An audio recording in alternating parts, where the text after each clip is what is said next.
At this time, I would like to introduce Mayor McCormick, who absolutely supports every single endeavor of our Department of Senior Services. Mayor. Good morning. How's everybody doing today? All right, is there a better town in New Jersey to be a senior in than Woodbridge Township? Heck no, heck no. You don't want to know why? People like Michelle Morgan, the head of our Department of Senior Services. People like her assistant, Allison Wisniewski.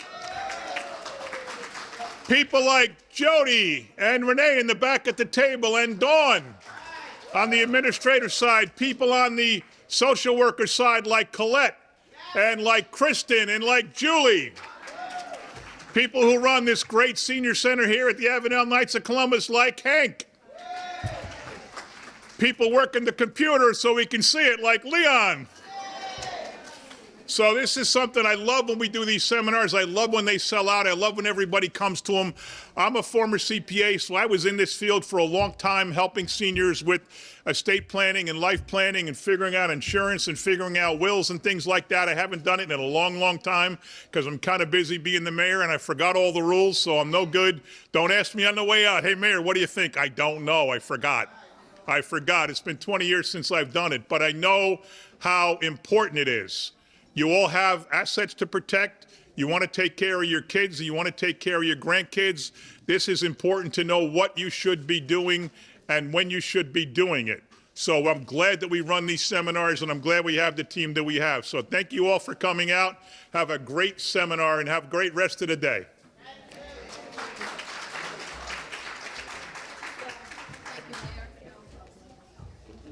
I couldn't have said it better. As the mayor said, pre-planning is absolutely key.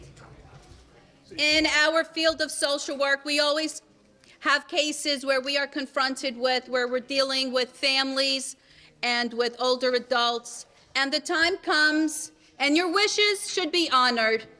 And what better way to prepare for your wishes to be honored by the topics we have to be presented today. From your living will, discussion on the wills as a difference to a living will, and the surrogate's office, and a whole host of other topics. At this time, I want to introduce Allison Wisniewski. She is the division head to our Division on Aging. She runs our social work division. I'm very proud of her. I'm very proud of my colleagues. And it is because of them that we are able to put these kinds of seminars and conferences together. Because here in Woodbridge Township, we believe that the more informed you are, the wiser you can make decisions. We are a community that grows together. So, Allison. Hi.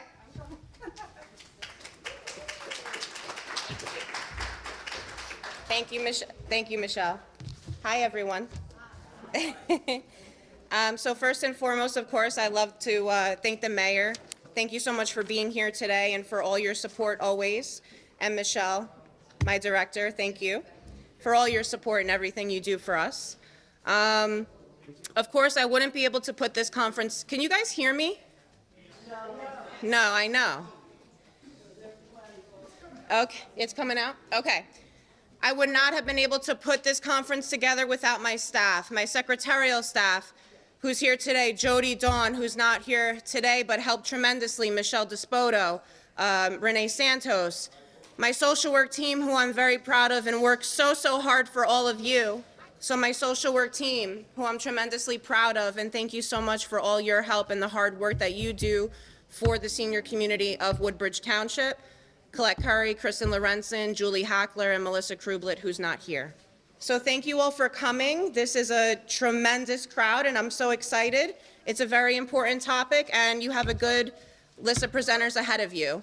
So now I would like to give it back to Michelle to introduce the first presenter.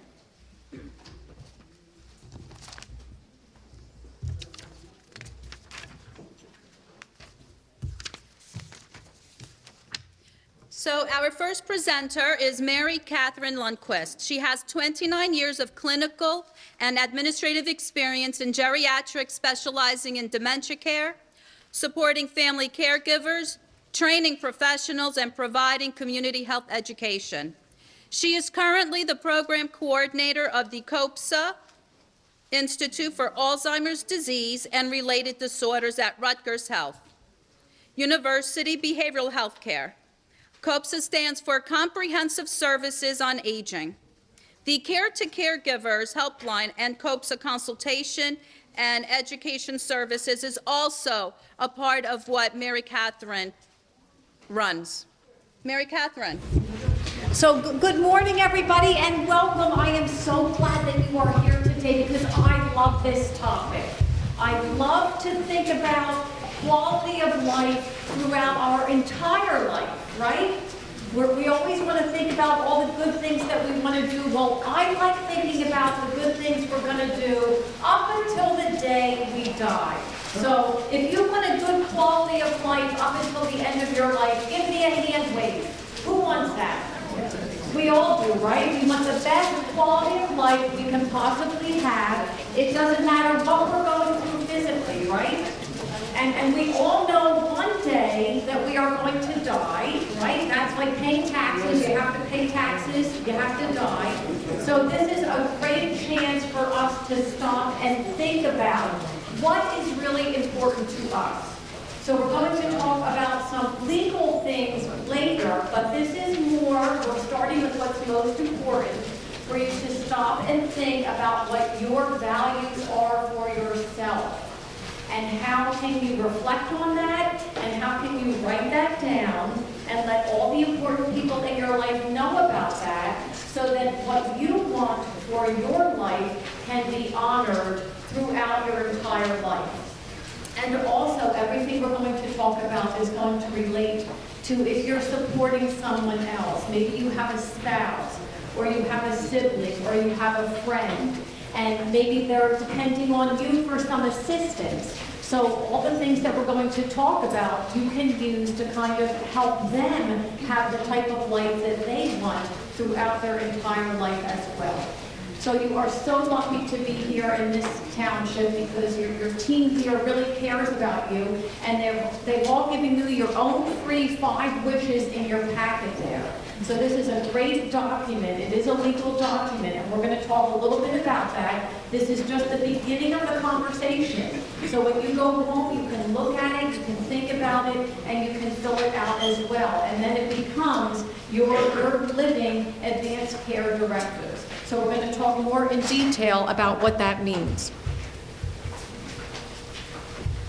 So hopefully by the end of our time here today, you're going to be able to discuss the benefits of end-of-life conversations and advanced care planning. You're going to be able to list the implications of not engaging in advanced care planning. And I hope you're going to be able to engage with some of the tools that we have, such as the Pulse. We're going to real briefly look at that. That's another great tool that might help you. And the 5 wishes to help you with your advanced care planning as well.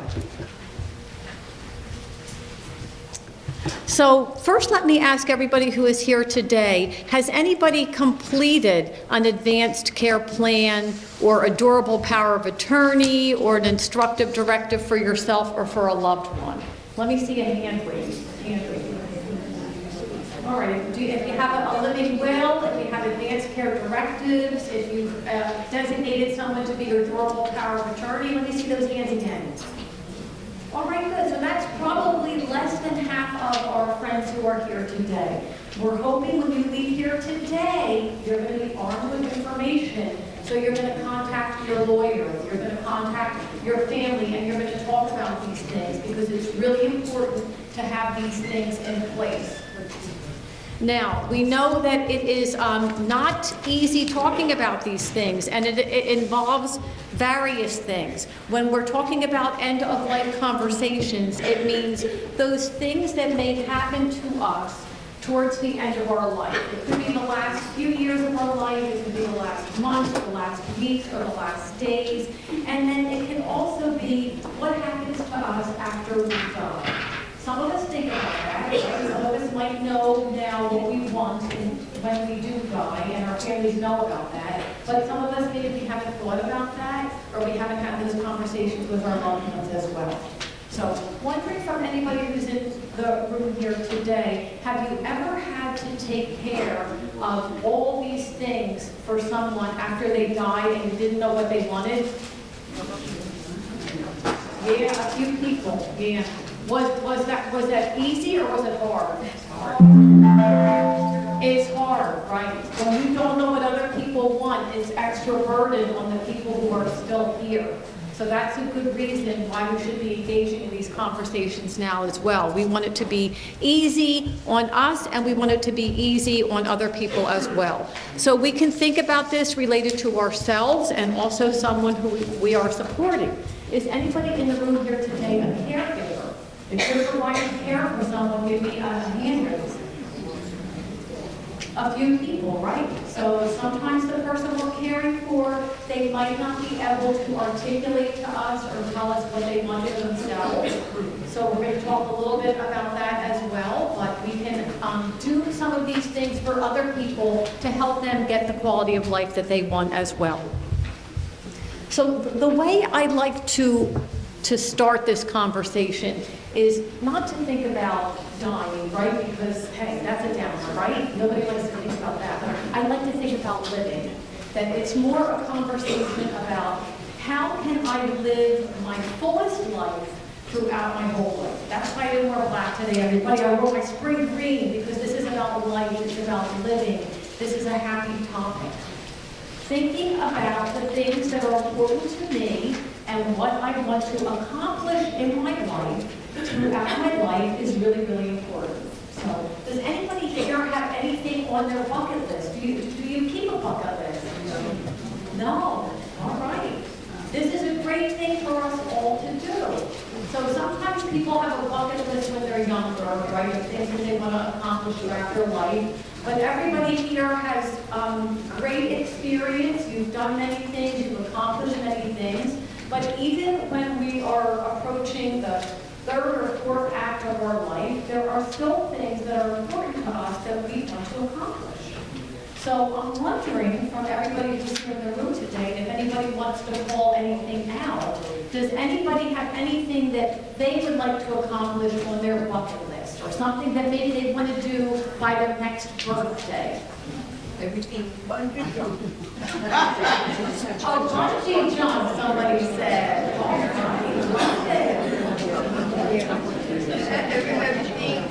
Everything you want to do consists of money. If you don't have the money, you cannot do it. Oh, yeah, so that's a really good point. We probably all want to do a lot of things, but it requires money, right? If you don't have the money, it's hard to do that.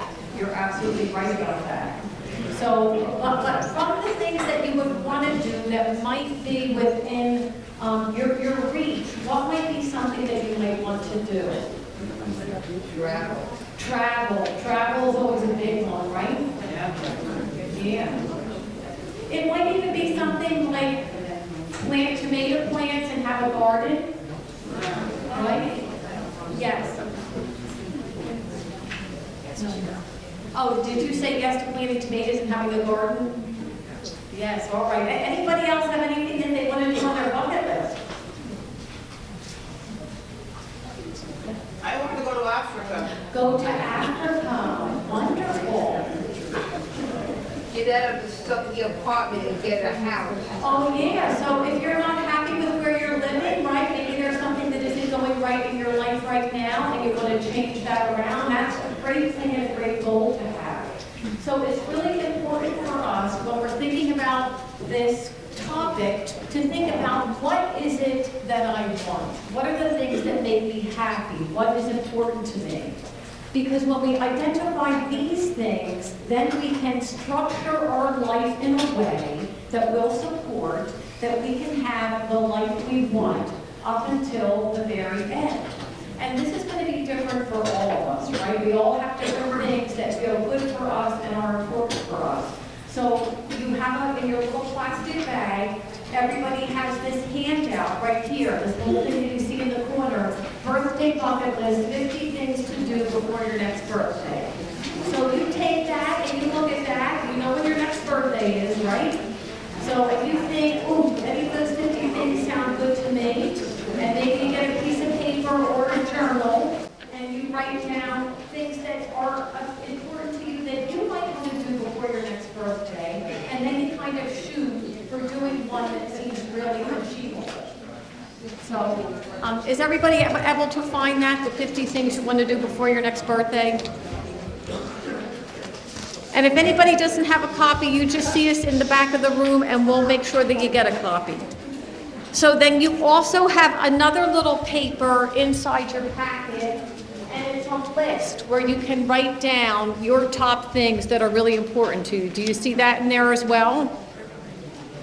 So where you can list the top things. So use that as your tool to help you think about the things that are really important to you as you move forward at this stage of your life. Completely doable, right? We can all do that. We can think about things that are really important to us. So that's how we like to start. And then when we're thinking about having end-of-life conversations, I'm just going to ask everybody, and you can raise your hand again, how many people in the room are comfortable having end-of-life conversations? Some of us, right? Maybe about half of us or so. So most of us, we're not comfortable with it, right? It's kind of a little bit scary. So in some families, we just don't talk about this. The family takes care of it, right? And there might be one person who's designated in the family to kind of take care of everything. So in some families, things just happen in a certain way, and the individuals don't get the chance to make up their mind about it. But it can be hard to have these conversations. So you're not alone if you're feeling that it's hard to kind of talk about this.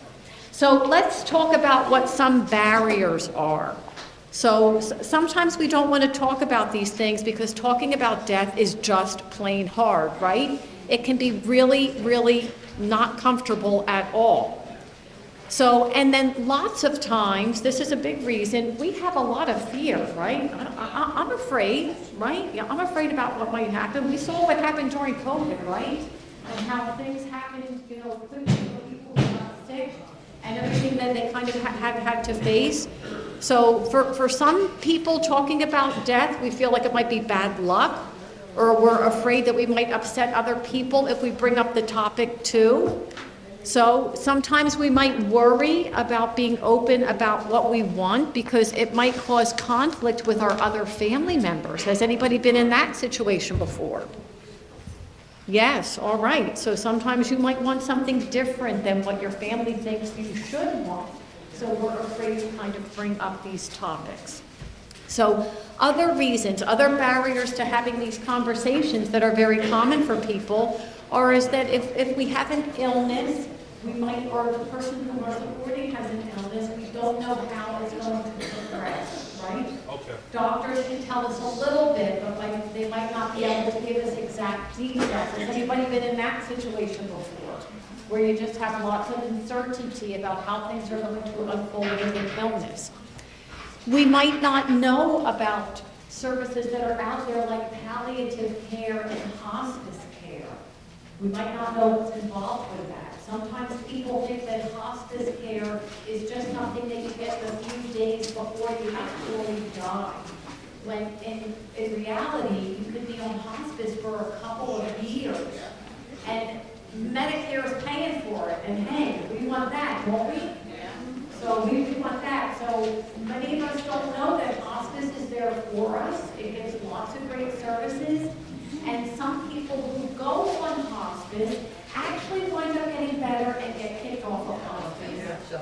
So that's a good thing. So you also have a handout in your little plastic bag package that explains the difference between palliative care and hospice care. So because we want you to know about this, so you can access services that are going to help you and the people who are supporting you. So take that home and read about that too. So sometimes not knowing what's out there makes us afraid to kind of talk about these things. And then also we don't know what's involved for things like artificial nutrition. And maybe we have some friends here in the room today who have supported a family member who is dying and they weren't eating anymore, and the doctors asked you, do you want a feeding tube for your family member? Has anybody crossed that bridge? Yeah. Yes. Yeah, okay. You know that's a really hard thing to answer, right? or if the person, your family member stops breathing, the medical team might say to you, do you want us to do CPR? Do you want them to be on artificial ventilation? So there are all these things that we can do out there to sustain life. And if you can't speak for yourself, we want to make sure that your supporters know what you would want for yourself. And the person who you may be supporting, we want to make sure that you're doing what is in alignment with what they would want for themselves, if they could make those decisions for themselves as well. So sometimes not knowing what's involved in all these things causes some fear, and it makes us a little bit reluctant to talk about these topics as well. So, so those are just a few barriers that many of us do face. Can anybody think of any other barriers that kind of get in your way from having these conversations?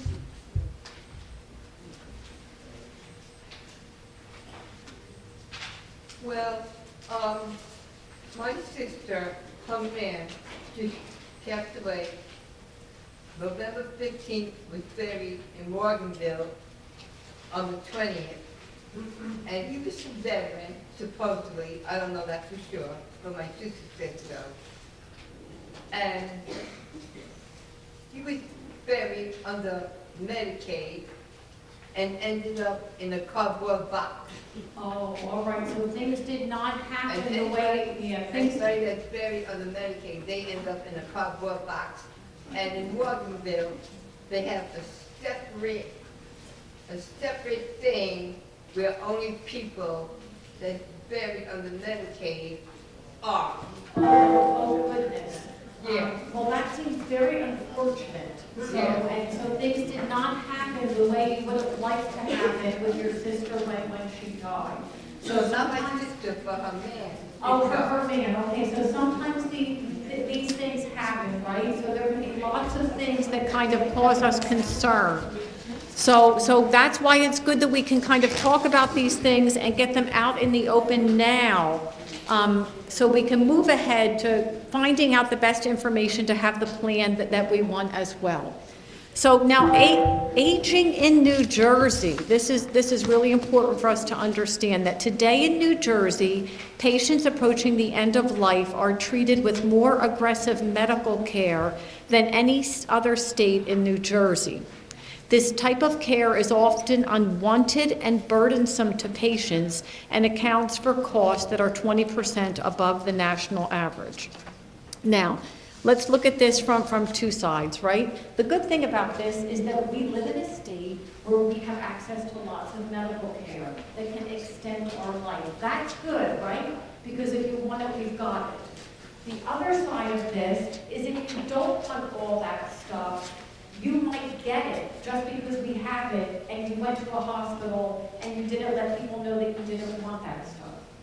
So this is the beginning of the conversation for you to understand a little bit, to think about these things and to get down your wishes. So if you want all the treatments, you can have it. If you want some treatments here, but not those treatments, you can designate that, and then you can have a higher quality of life for yourself or the person you are supporting. So what happens if we don't make known what we want? Lots of things can happen, and it can be negative implications. We could be in extreme physical discomfort. And if anybody here has been in the hospital recently, anybody had a hospitalization this year or felt sick, you know when you're not feeling good, it's hard to kind of think straight, right? Can you relate to that? When you're not feeling well, it's hard to make major decisions. So if we're not feeling well, or we're in the hospital, we might be in a lot of discomfort. Our brains might not be functioning at their optimal level. So cognitively, we may not be at our best. We might have decreased awareness. We might be drifting in and out of sleep. So it might be hard for us to kind of stay focused to talk about these things. We may not be able to speak. My dad had carotid artery surgery a year ago, and it was a while that he couldn't even talk because everything was kind of impacted in his throat. We might have stress from medical interventions. If you've been in the hospital, you know how stressful medical interventions can be, life-saving but stressful for us. We might be feeling depressed and anxious when you're in the hospital. The lights never get turned out. There's all types of beeping and noise and all that stuff. So chances are we're not going to be in the right frame of mind to be making decisions for ourselves. That's why it's good that we think about it now when there's nothing going on, there's not a crisis, and we are clear-headed. Because all of those things that we just talked about can really compromise our decision-making ability. So that's why it's good that we talk about it and we get these things down now. So now let's look at how we want to die versus how we die. And this is from a study that was done. So 80% of Americans would prefer to die at home when asked. 80% of Americans would prefer to die at home. Now, I want to hear some guesses about what percent of Americans do you think actually do die at home? 0, 20, 40, 10. All right, good guesses there. So 60% die in hospitals. 20% die in nursing homes, and 20% die at home. So the point of us having these conversations, that if you're somebody who wants to die at home, then we want to get this number up to 80% so that 80% of us can die at home if that's where we want to die. If you want to die in a hospital, we want you to be able to die in a hospital. My best friend died when she was 58 years old of pancreatic cancer, which was just a few years ago, and she was very insistent. She did not want to die at home. I learned so much from her. She said, I want to die in a hospice facility. And she was able to do that. You know, in the last few weeks of her life, when she really deteriorated, she went ahead, she looked at the hospice facility, she picked the one that she wanted, and then she was able to die there. So I'm not saying we should all want to die at home. This is just one study that was done. I'm just saying it's important for you to identify what your preference would be, to write that down, to have discussions about it, and to let your supporters know. Okay, question? I have a microphone. What happens if I die at home, okay? I die today, somebody's gonna pick me up and put me someplace else? Let's say I die at home, which is what my preference is. What's gonna happen to me then? They're gonna, somebody's gonna pick me up and put me in the hospital anyway, right? Well, if you die at home, I mean, this is not my area of expertise, but I think what happens is if you're on hospice and you die at home, the hospice team comes and they navigate everything. If it's a sudden, unexpected death, then I think the coroner has to come just to give like legal clearance to everything, and then whatever you had set aside for your your burial arrangement, those people would come and take care of your body. I think that's what happens. Oh, yes, we want another comment right here. My good friend passed at home. My good friend who passed at home under hospice. When she would, her husband found her deceased, he called her hospice unit. The nurse has to come out and declare her, and then we called the funeral director. He came about the body. Good. Thank you for sharing that. So our friend here, her friend died at home. She was on hospice. The husband called hospice, and then the nurse came out to pronounce her dead, and then the funeral people came. So, but this is why it's good to talk about it, because we might worry about that. How can I die at home? What would happen to me? We have these conversations now so that we know what would happen. So if we don't want to die at home, that's great too. If you're in the hospital, things are taken care of in there, but it's just good for us to decide or to think about what we want right now. Do we have one more comment over here? I have a question. I don't know if you're going to cover the right to die. New Jersey is a right to die state with a terminal illness, but it's very hard to find practitioners who will participate, and many doctors don't even know. Right.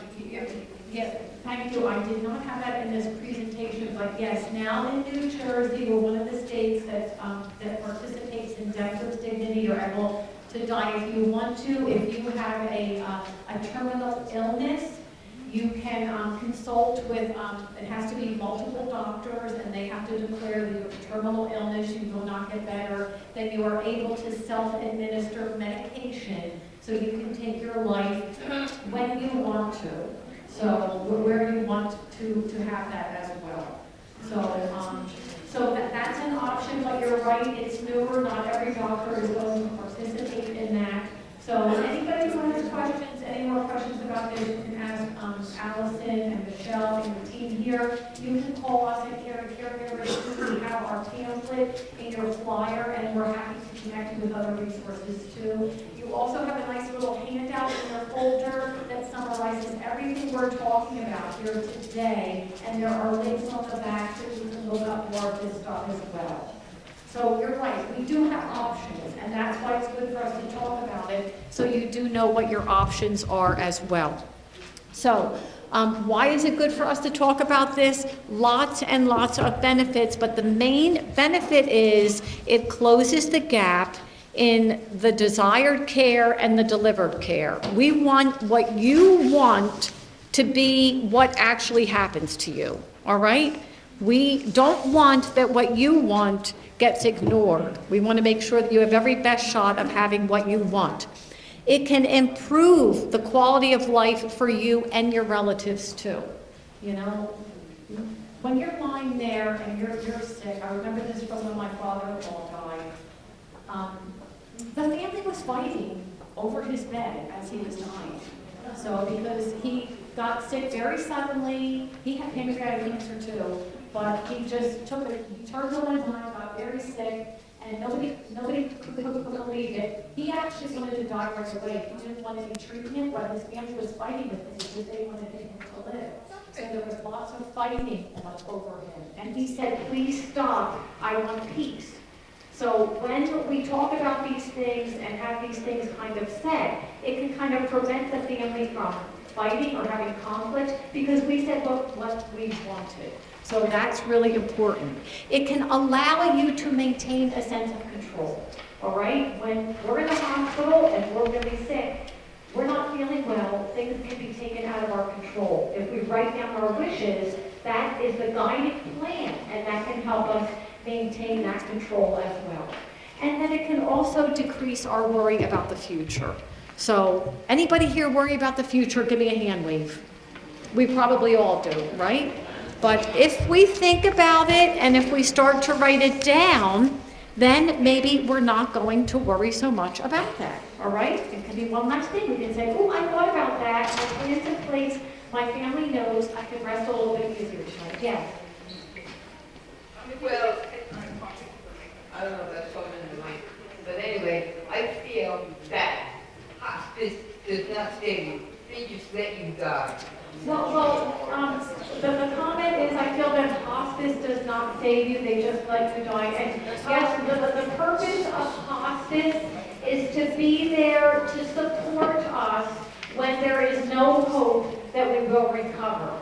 They are there to make us comfortable and to help us have the best quality of life.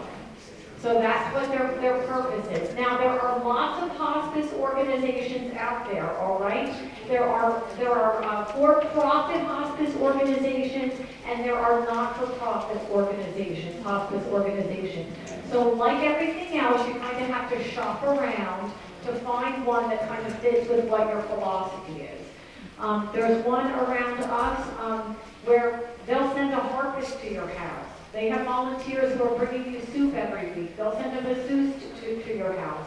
So they're all different, and you can talk with your team at the senior center to kind of help you locate one that might be good for you as well. But that's the point. You're not going to get better, and hospice is there to make sure that you have the best quality of life. When you or the person you're supporting can't chew or eat food anymore, hospice is going to be there, and they're going to help you figure out what's the best way to get my family member nutrition that tastes good for them. They'll help you with all different types of chopped food or puree food. So they're there to help you. A person gets a bed sore, they're there to heal that bed sore so that person isn't in pain. So they give you special cushions, they give you special moisturizers for the skin. Sometimes our mouth gets dry, they give you special things to put in your mouth to kind of bring you comfort as well. So hospice is there to make your life better at the end as well. So now, what happens if I am supporting someone who really, maybe they have some memory issues, right? Or maybe they all of a sudden had a heart attack. They were fine yesterday, they had a heart attack. They had a stroke, now they're in the hospital, they're in a coma, they can't talk, and the doctors are starting to ask me all these questions. Do you want a feeding tube? If they code again, do you want us to do CPR and resuscitate them? And what if we don't know what they want? What do we do? Then we can use something which we call substituted judgment. And that means that we stop and we think about that person, what we know about them, how they lived their life, what their goals are. And then we think, okay, this person who I know, in this situation, what do I think they would want for themselves? How would they answer these questions? And we can talk with other people in the family. We can talk with our religious leaders. Sometimes we like to talk with them to find out and get some input on that as well. So but we can exercise substituted judgment to help us make decisions for someone else when they can't make those decisions for themselves. So, but if we all start to have these conversations now, when we're fine and we're coherent and we can make our wishes known, then we have to worry about this life. But just in case you are in this situation, you can think about what would the person want if they were able to answer for themselves. And you have some links on your handout at the end, some links that can kind of explain this more and help you think about these things as well. And then we're also there at Care to Caregivers. We're there to support you if you're supporting someone. You can call us and we have a peer supporter and they'll listen to you and help you figure out all these things in a situation that you might be in as well.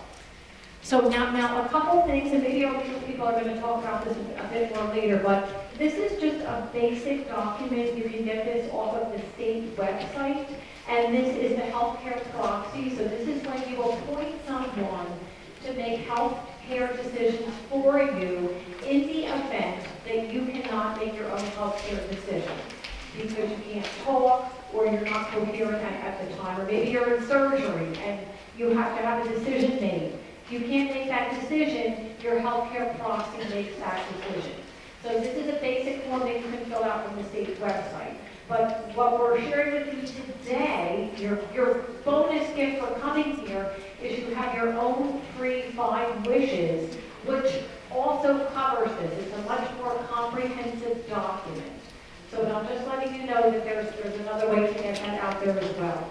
So you can also download a basic instructive advanced care directive from the state's website, and you can fill in the little blanks here, and this is a legal document too, and this can get attached to your medical record, and you can give it to your family members as well. So those are the 2 very important documents.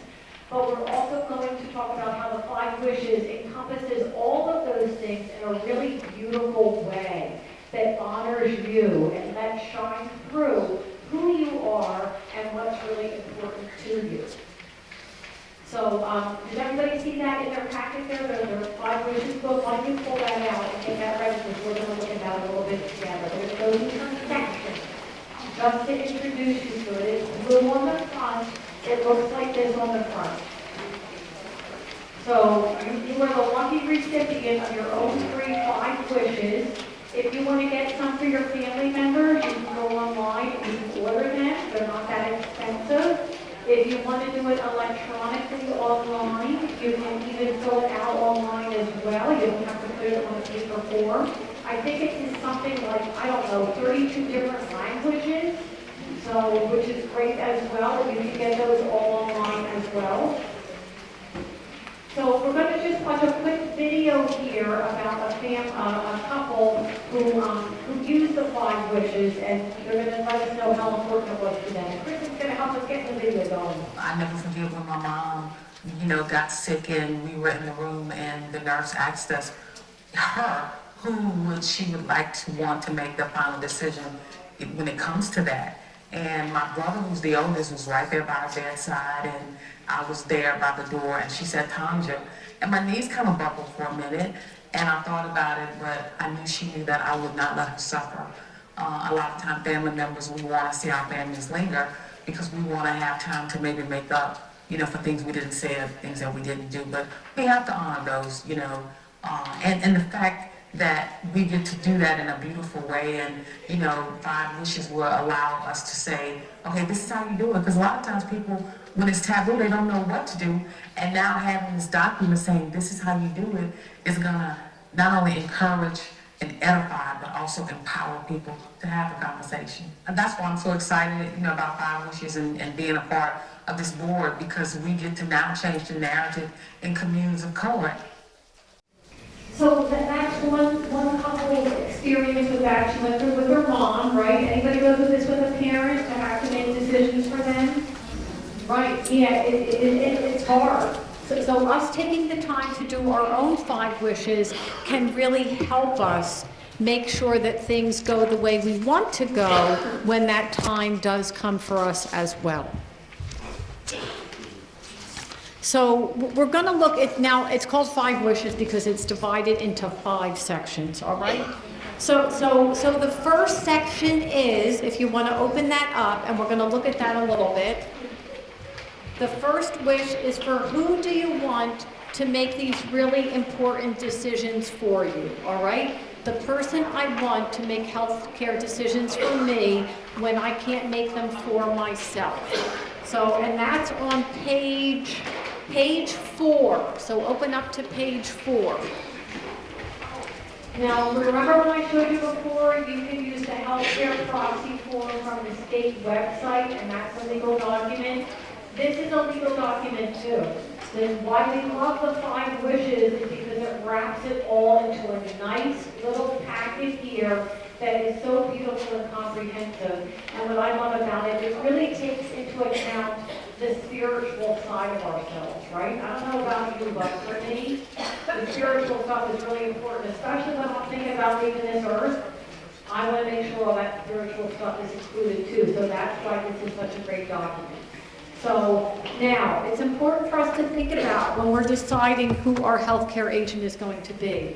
The healthcare agent is different from who you're designated to take care of your legal affairs, all right? Those are 2 different things.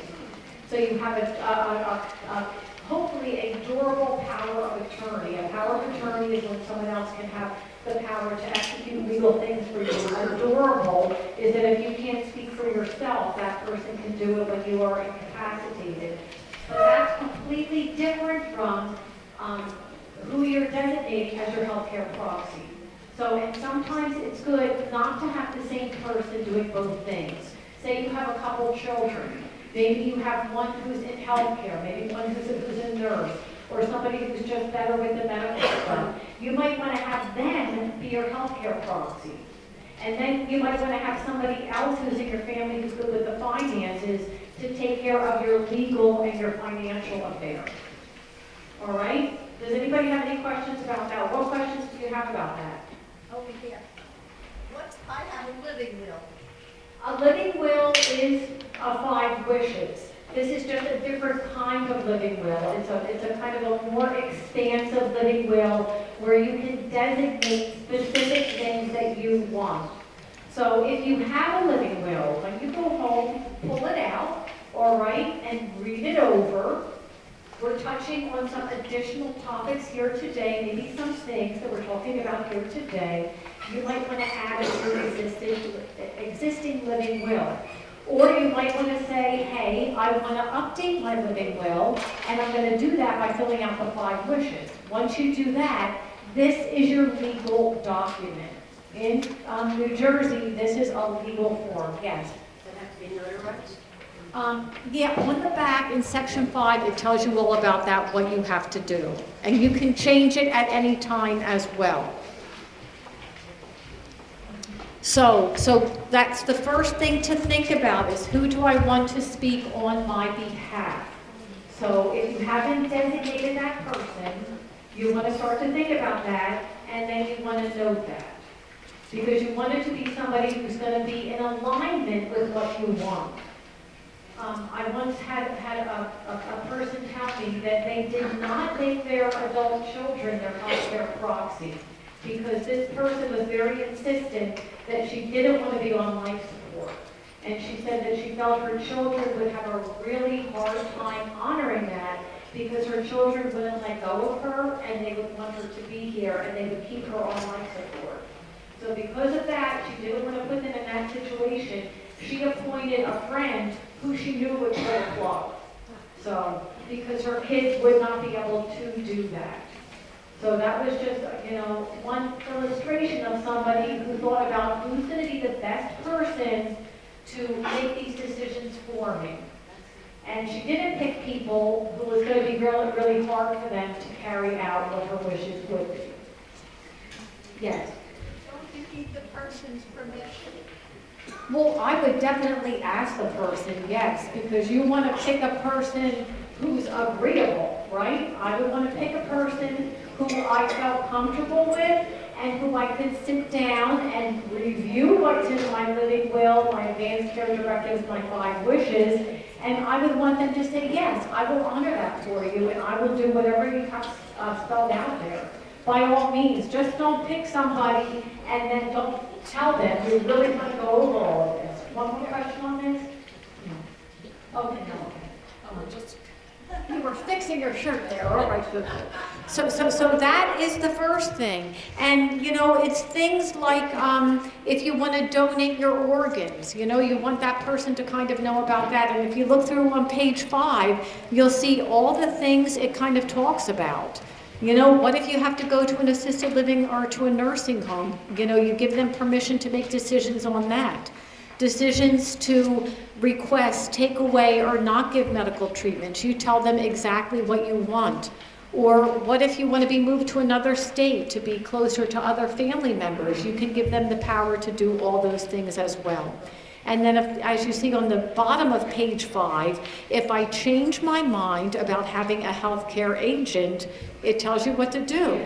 I just rip up this copy of 5 wishes that I have, tell my doctors and my family members I want to cancel my current living will, write the word revoked on it, and then you can do another one. So we can always change our minds because, hey, we know things happen, right? Sometimes something happens with a relationship. So then wish 2 is for us to think about my wish for the kind of medical treatment I do or don't want. So now, this is why I love this one. So if you look at pages 6 and pages 7, look at how comprehensive this is, right? At the top of the page, what you should keep in mind as my caregiver. The first thing, I do not want to be in pain. I want to be comfortable. Wish 3 says what can be done to make me comfortable. We are going to get to that. So some people might say, I don't care if I'm in pain, I want to be cognitively aware. So they might say, don't give me painkillers because it might make me not cognitively aware. So they're all right with living with the pain. But some of us might say, I don't care what you have to give me, I don't want to be lying in a bed in pain, so give me whatever. So this is a chance where we can kind of designate that. I want to be offered food and fluids by mouth if it is safe for me to eat and drink. Really important. I want to be kept clean and warm. I do not want anything done or omitted by my doctors or nurses with the intention of taking my life. So, and it gets more specific on here too. So take your time, set aside some time, and just read through this. If you have more questions, talk with your doctor about it. Talk with your team at the senior center. Call us at Care to Caregivers and we can talk with you more in depth. But if I'm close to death, and this is on page 7, if my doctor and another healthcare professional both decide that I'm likely to die within a short period of time, and life support treatment would only delay the moment of my death, what would I want? And you can check on here what you want. I want to have life support treatment. I do not want to have life support treatment. If it has been started, I want it stopped. Or I want to have life support treatment if my doctor believes it would help, but I want my doctor to stop giving me life support treatment if it is not helping my health conditions or symptoms. So we can kind of specify what is important to us. So, and there's other categories on that page too. If I'm in a coma and I'm not expected to wake up or recover, do I want to be on life support? Do I not want to be on life support? Do I want to be on life support until the whole family can get there and they can say their goodbyes, and then I want to come off? It's really important for people to kind of know about that. So if I have permanent brain damage and I'm not expected to recover, gives little scenarios there. Or other conditions too. So, and then there's a section at the bottom of page 7 where you can write down anything that is really important to you as well. So my mother, this was, goodness gracious, almost 20 years ago, she fell and hit her head and had a massive brain bleed and wound up on life support. So thank goodness, for some reason, we have been talking about this. And the first was an accidental death. So, but we kind of knew what she wanted. So, you know, my dad opted, she had brain surgery, they put her on life support, but we knew there was no hope for her, but we kept her on life support. She did not want to be on life support. She was a nurse, so she knew what was involved, and she was very clear about that. But we kept her on life support until all of the family would get there, and we could surround her, we could pray, and then we withdrew the life support. So we did like a combination of things. So, but it was a peaceful time because we knew what she wanted. We took whatever was available to keep her alive until as a family we could come together and say our goodbyes, and then we were able to let her go. So that's why this document is important. Let people know what your wishes are. So let's move on to section 3. Section 3 is about my wish for how comfortable I want to be. And that's on page 8. So the first thing is I do not want to be in pain. I want my doctor to give me enough medicine to relieve my pain, even if that means I will be drowsy or sleep more than I would otherwise. So some of us might not want that. Some of us might want to suffer with the pain in order to not be drowsy or sleepy. That's a personal preference. We all have different pain thresholds, right? Think about family members who you know. We have different desires for that. If I show signs of depression, nausea, shortness of breath, or hallucinations, I want my caregivers to do whatever they can do to help me. I wish to have a cool, moist cloth put on my head if I have a fever. I never thought about that, but I'll be darned, I want that. Do you want that too? Yeah. We kind of want whatever we want to keep us comfortable. I want my lips and mouth kept moist to stop dryness. So all very specific things. I wish to have warm baths often. I wish to be kept fresh and clean at all times. Somebody might want that. Somebody else might say, hey, if I'm dying, do not even think about giving me a bath. I don't want that. So another thing on here, I wish to be massaged with warm oils as often as I can be.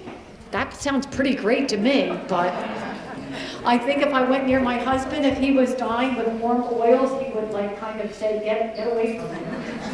So just all really, really different things. Yes. Oh, I have 5 minutes left. 10 minutes, right. I know of myself, I told my kids do not like to hear about this. I love talking about this stuff all the time. And they're like, Mom, would you stop it, please? But I'm like, listen, if I'm ever in a coma, because I swear to you this right now, when you're in a coma, you can hear what's going on and know what's going on. I've heard people who have been in comas have come back and they've told me that. So I told my family, if I'm in a coma, I told them the songs I want to hear. I said, get the people from church to come and I want them to sing this song around my bed. All right?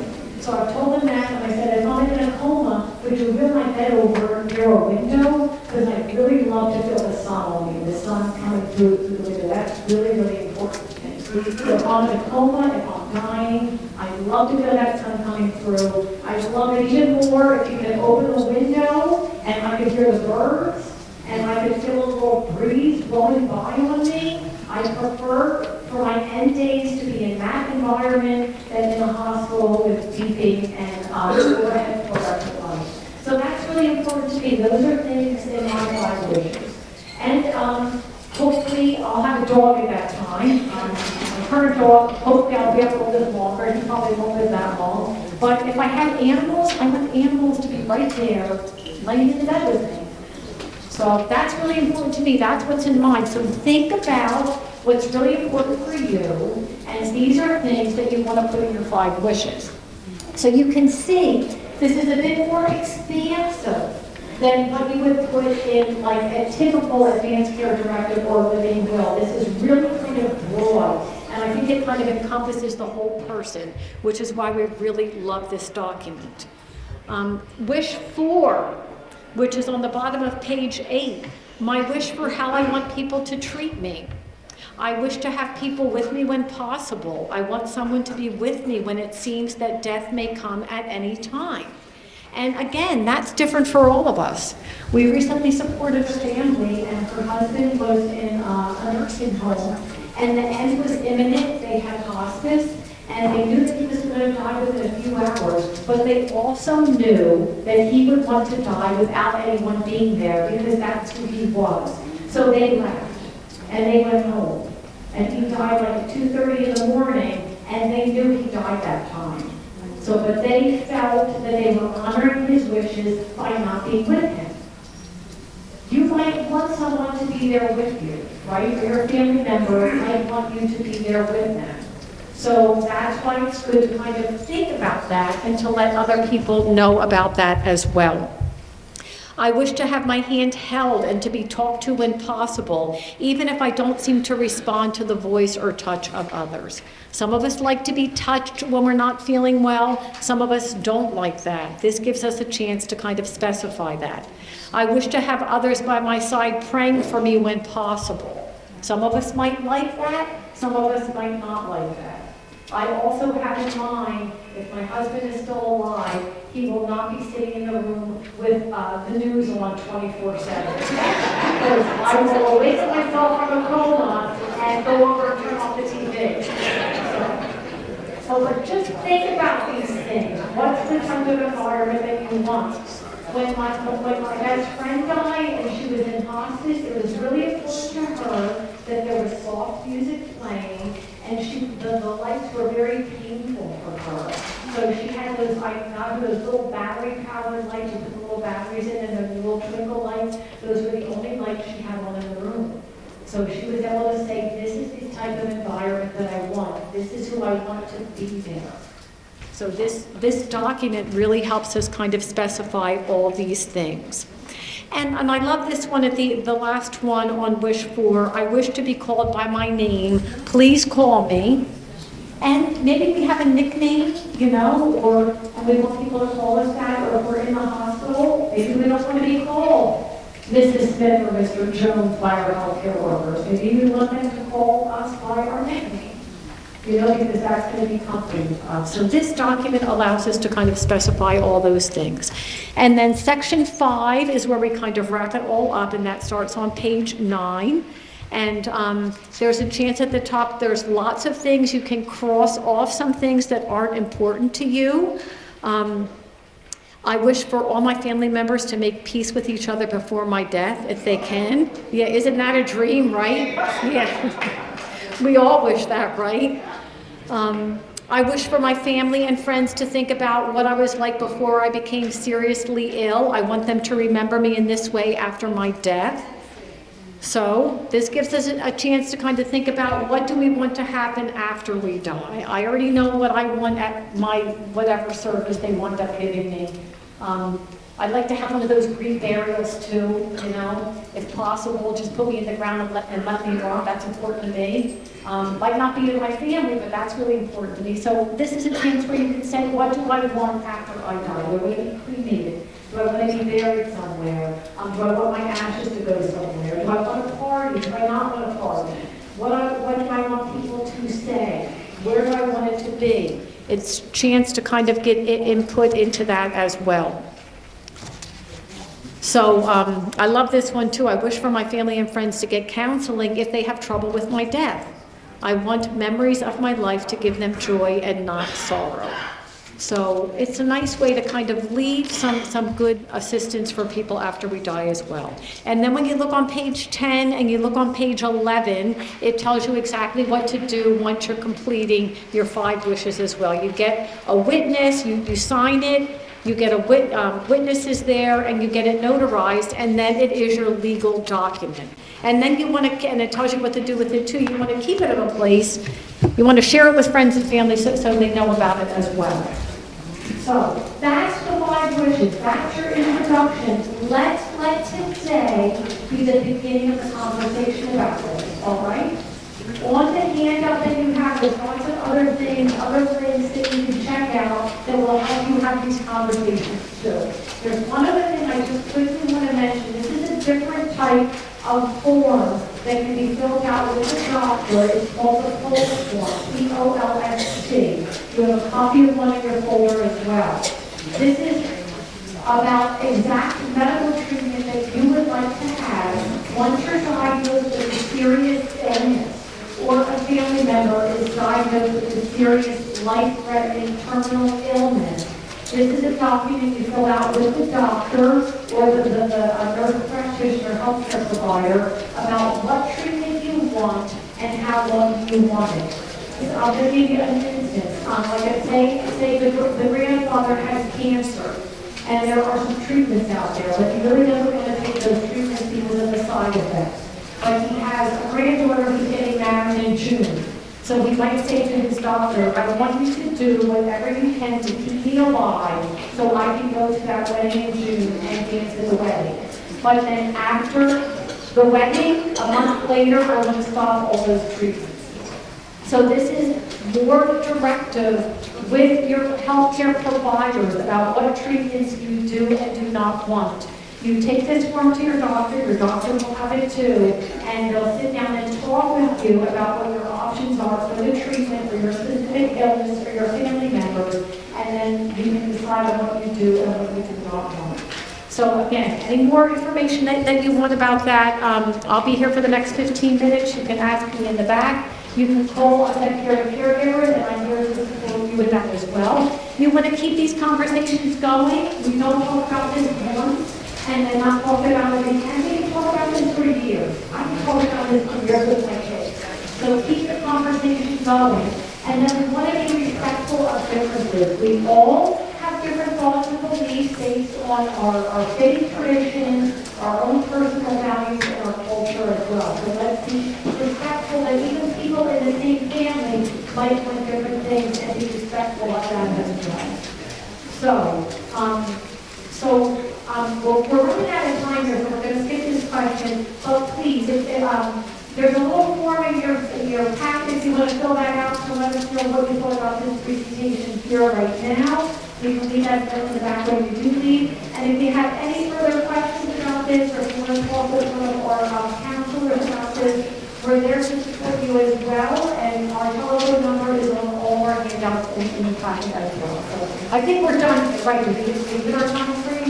So thank you everybody for being here. Thank you for participating. Everybody, live your best life up until the end. And we hope that you use the 5 wishes to support you in making those what you want for your best life throughout your life. Thank you, friends. Wonderful, wonderful presentation. Thank you, Mary Catherine. To me, no one better to talk about such a difficult topic so in depth than her. She was wonderful. I would like to introduce Diane Hoagland, who is the partner in charge of the transactional group at Hoagland, Longo, Moran, Dunst, and Dukas. Diane Hoagland has extensive expertise in the areas of estate planning, probate, guardianships, and elder law, as well as residential and commercial real estate transactions. Diane also speaks regularly throughout New Jersey to civic, professional, and religious organizations on estate planning. She is a participant in the Middlesex County Surrogate Speakers Program, which provides information to senior citizens groups on probate, elder law, and estate planning. Diane also does presentations at the annual pre-retirement estate planning seminar for Middlesex County employees. Diane is legal counsel to New Brunswick Tomorrow, a nonprofit organization, chairperson of the Central Jersey Spinal Cord Association, and a member of the Women in Business Committee of the Middlesex County Regional Chamber of Commerce. Thank you, Diane, for coming here today. Thank you for having me. So much. So thank you for having me. I'm here to speak to you about estate planning. And whenever I come to any estate planning seminars, I always tell everyone that regardless of your age or your wealth, there's 3 documents that everybody needs to have. And I know other speakers have spoken to you about it, but there's the living will, which is the healthcare directive, the power of attorney, and the last will and testament. So the first document that I'll speak to you about is the power of attorney. And there's 2 different types of powers of attorney. So there's the general and there's a limited power of attorney. A limited power of attorney. Are they saying they can't hear me? Yeah. Okay. Okay. So, so the first document I'll speak to you about is the power of attorney. And there's 2 types of powers of attorney. There's the general and the limited. The limited power of attorney deals with a specific asset, such as a specific bank account, a specific real estate property. The general power of attorney gives an attorney, in fact, control over all of your assets. Your real estate, stocks, bonds, bank accounts, retirement accounts, your car, filing of tax returns, access to your safe deposit box, the ability to make gifts for estate planning purposes. So a power of attorney, there we go. A power of attorney can be in 3 forms. There's the durable, the springing, and the lapsing.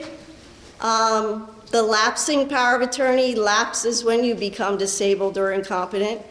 The springing power of attorney springs into effect or becomes effective upon your incapacity. So the problem with using the springing power of attorney is that you have to prove that the person is incapacitated. So you need to get either a doctor's certification or you need to get a court order. So sometimes having the springing power of attorney kind of defeats the purpose of a power of attorney. So what I normally suggest is the durable power of attorney. So the durable power of attorney is effective as soon as you sign it. It continues to be in effect if you were to become incapacitated. So generally, I would recommend the general durable power of attorney. So when you choose a power of attorney, you're giving that person a lot of control. You're giving them control over all of your assets. So you want to make sure that you trust the person that you're giving that power of attorney to. So you can give that, they can't use the power of attorney until they have it in their hands. So you can give it to them right away if you trust them to just use it when they need it, or you can put it someplace safe in your house and let them know where it is in case they ever need it. So in order to be effective, it needs to be notarized either by an attorney or by a notary. So the alternative to not having a power of attorney, if you were ever to become incapacitated and you don't have a power of attorney, then one of your family members would have to apply for guardianship. So the problem with filing for guardianship is that you have to file a complaint with the court. Your family member has to file the complaint. They have to hire an attorney. The court then needs to appoint an attorney for the incapacitated person. It requires a court appearance, it requires affidavits from doctors to prove that you're incapacitated. As a result, it could cost several thousands of dollars if you have to go through with a guardianship. So it's also important to have a power of attorney, even if you're married and your spouse, and you own everything jointly with your spouse, you still need a power of attorney. Your spouse cannot get access to your retirement accounts, for example. They also cannot sign the deed on your behalf. If you were to sell your house, your spouse cannot sign the deed. So even if you're married and own everything jointly with your spouse, it's still important for you to have a power of attorney. So when you're storing your power of attorney, again, you need to keep it in a safe place. For the most part, copies of power of attorney are acceptable, but you do need an original power of attorney if your attorney, in fact, is going to sign a deed on your behalf. They need the original to attach to the deed that they are giving to the buyer of your house. So you do need to make sure you store the original power of attorney in someplace safe.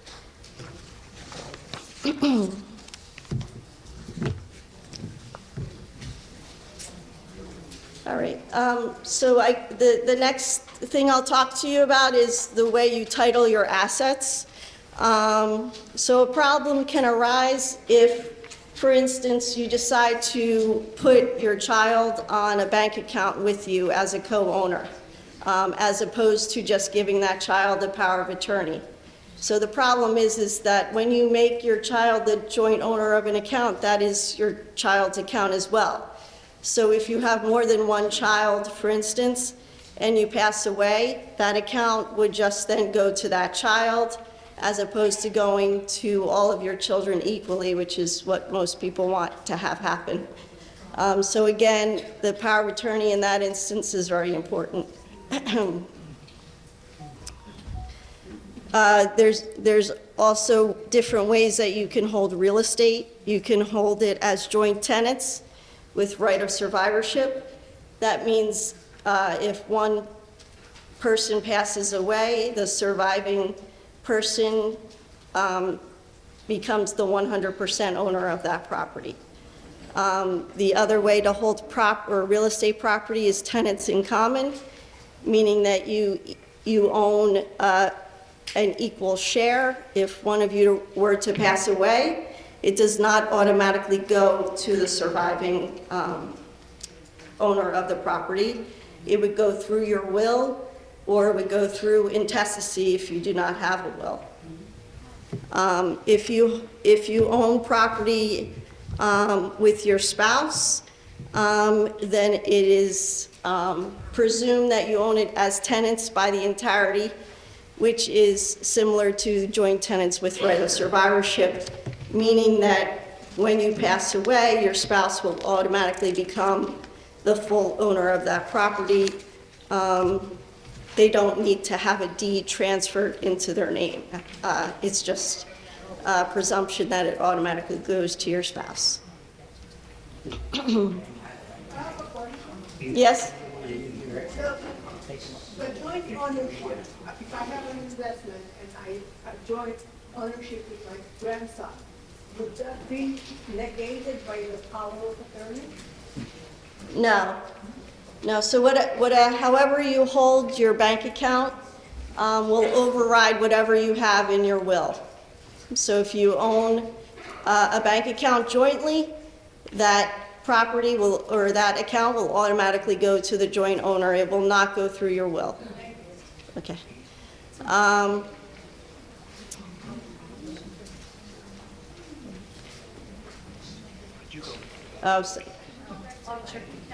We'll do this person first, and then we'll come to you, I think, right? Can you tell me something about life estate deed? Yeah, I was actually just going to speak about that. All right. Did you have a question? Checking account, do they get the full checking account or only 50% of it? No, the whole thing. So her question was if someone is a joint owner of a checking account, do they only get 50% when you die? And the answer is no, they get the entire amount in the account. Okay, so there was a question about a life estate. So you can retain a life estate in the property, real estate property, and name your children as remaindermen, for example. That means that you own the property during your lifetime. They can't kick you out. They can't sell it without you signing the deed. But when you die, that property will go to your children. So that way you can, create a beneficiary of your house by doing a deed transfer. The other thing is that you now own a smaller percentage of that property based upon your age and, the interest rate. They'll determine what the percentage of your ownership will be in the event, for example, you have to go into a nursing home. Of course, that transfer has to be 5 years before you apply for Medicaid, if that's what you're doing it for.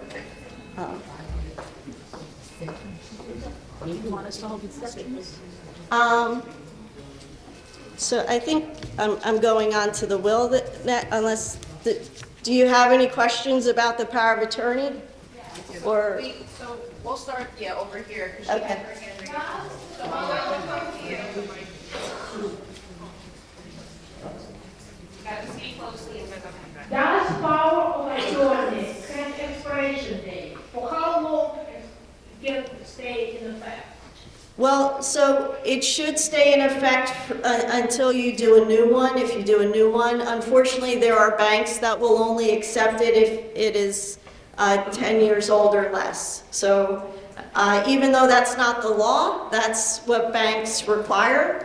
So I always tell my clients to be aware of that, and if it's over 10 years old, you may just want to do a new one just to not have a problem with your bank. Before you pay, otherwise, Otherwise, yeah, it's valid until you revoke it or until you do a new one. okay, thank you.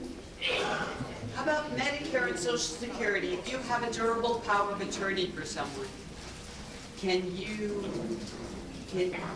have to send that to the government? Does the government recognize that? I've heard that they have their own power of attorney form that they require that you sign with them. I've also heard banks, even though that it should be valid and they should use it, they don't, and they require you to sign a specific power of attorney for that bank account and for the government. Excuse me. We own a home, my wife and I, and our son is severely disabled. We have power of attorney with him and guardianship. Say, God forbid, something happened to my wife and I. Now, my daughter has to go through a separate guardianship to get control of the house. Is he incapacitated or? Yes, He is. a group home. Okay, yeah, so she would have to apply to become his guardian.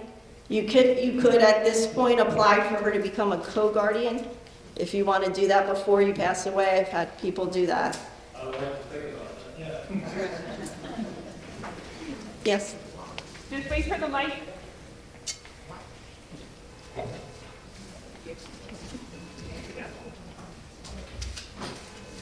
The bank told me that if you take out a CD, you can designate a beneficiary, and that is like a life insurance policy. You have a beneficiary, and it would not go through the will. Right, that's correct. So whenever you have a joint account or you hold, or you have a designated beneficiary for a bank account, for an IRA, it goes directly to that beneficiary. It does not go through your will.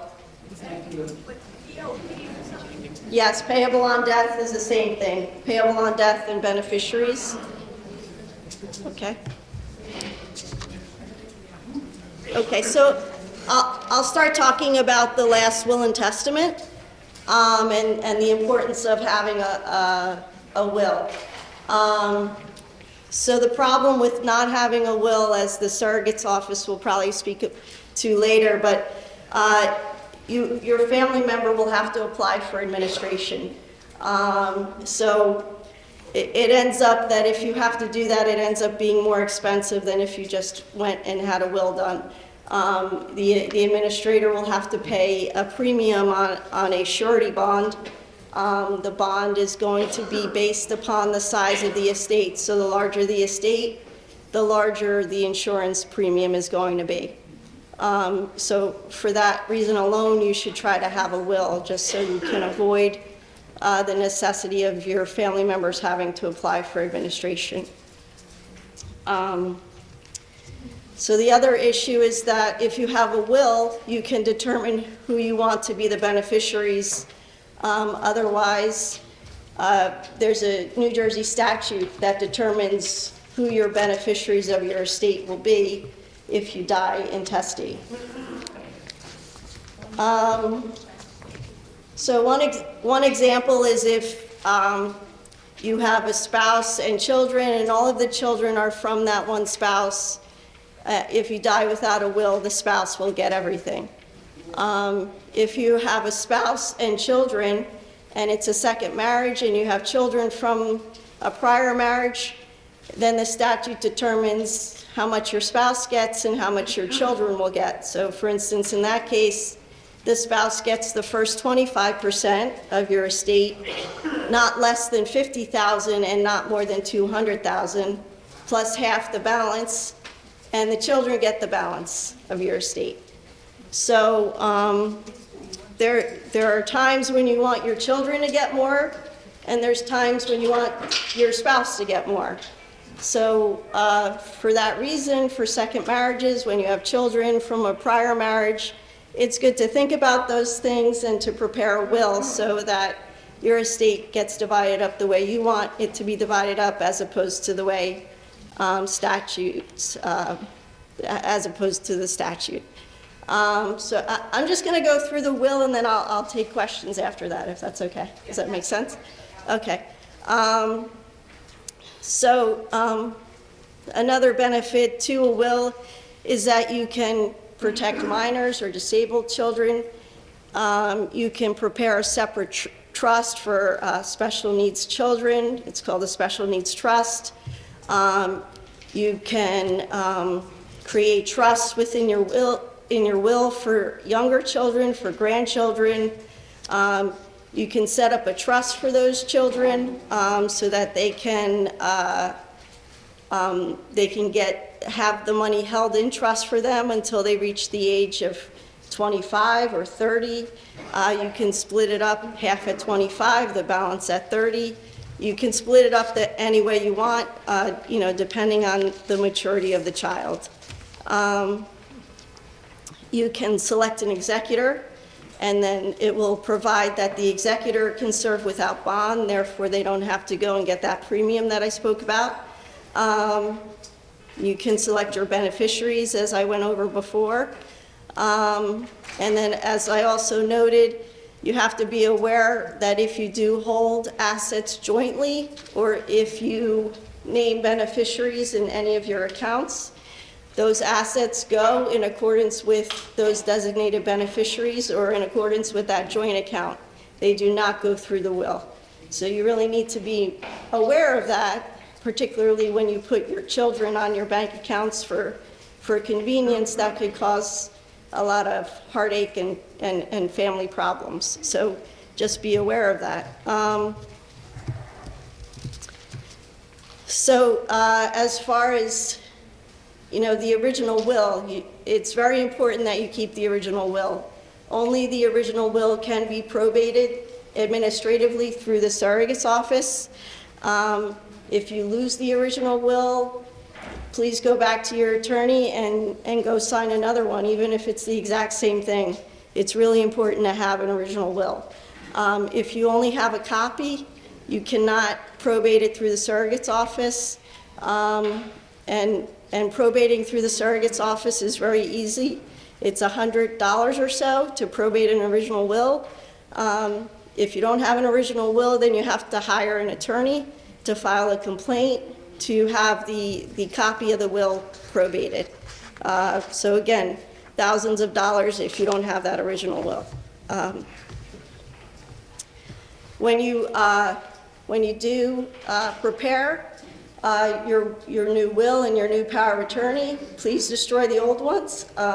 If you don't, they may find the old ones and stop looking. So, yep, you need to make sure you do that.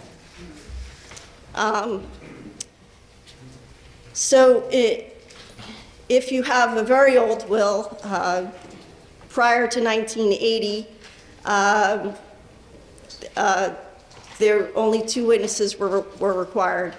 After that, they allowed self-proving wills. So if you have a very old will, it should be updated just so that it becomes self-proving, so that you don't have to find the witnesses. If it's only witnessed by 2 people, one of the witnesses has to come in and sign an affidavit with the surrogate's office to prove the will. If you have the 2 witnesses and a notary, it's self-proving. Nobody has to show up at the surrogate's office or sign any documentation.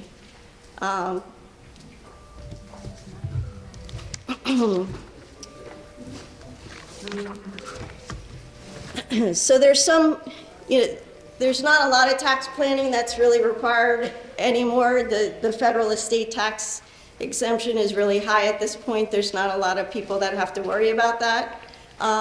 There's no more New Jersey estate tax. That used to be more applicable to most people, but there is no more New Jersey estate tax. In New Jersey, there's the New Jersey inheritance tax. So that is for people that are not Class A beneficiaries, but people who are Class A beneficiaries do not have to pay inheritance tax. So Class A beneficiaries are your children, your grandchildren, your spouses, but anyone other than that has to pay the inheritance tax. Brothers and sisters, for example, have to pay 11%. They do get the first $25,000 exempted. After that, it's 11%. Everyone else is 15%. So nieces and nephews, for example, have to pay the 15%.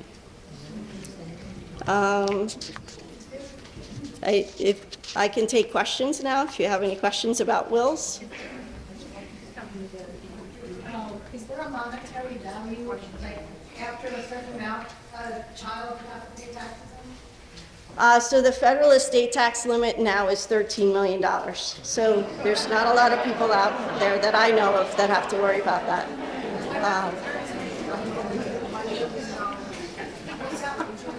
In New Jersey, no. So there used to be a New Jersey estate tax that children would have to pay if your estate was over $2 million. They got rid of that a few years ago, so children, there's no more New Jersey estate tax, so children do not have to pay any tax, inheritance or estate taxes in New Jersey. Grandchildren are also exempt from inheritance tax. I don't think I heard you cover this. If you did, I'm sorry. But if a husband and wife have everything in both of their names, one of the spouses passed away, that will, I believe, does not have to be probated because everything was in both their names. Is that correct? That's true, yeah. So for the most part, for spouses, when the first spouse dies, there's a good chance you don't have to probate the will because everything is held jointly. The one instance is usually if you own a car. Sometimes people just have to probate the will to change the title in the car. But if the car was in both their names? Then you don't, again, yeah. I just have 2 questions. Number one, you're talking about trust. Okay, now, if someone was the executor and the trustee, do they get paid for doing that? And do they have to pay taxes too on that? Yeah. So there is a commission that you get as an executor. And if you do take the commission, you do have to pay income tax on it. There are also commissions allowed for trustees and that's all regulated by statute, the percentages. My second question is, for the surrogate office, right? If a person is, let's just say, a daughter or a son or something, okay, and a person, her father or mother died, okay, then you don't really need to have a will, because the will's already there. All you have to do is give them certain information to prove that you're who you are and write a letter and pay the amount. Is that true? No, I don't. So each individual person has a will. There's no joint wills. So when their first parent dies, that will gets probated. When the second parent dies, the second parent's will gets probated.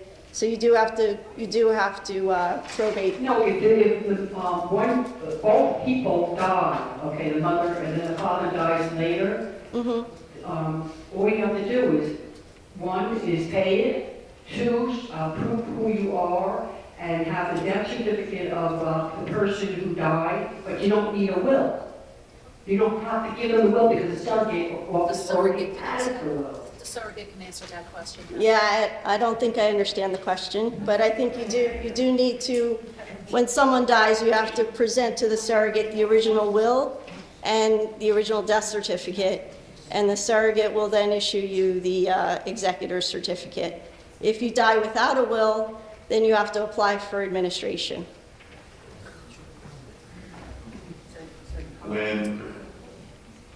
When you were describing Second's marriages, you used the term children a few times. Right. Is there a differentiation between minor versus adult children?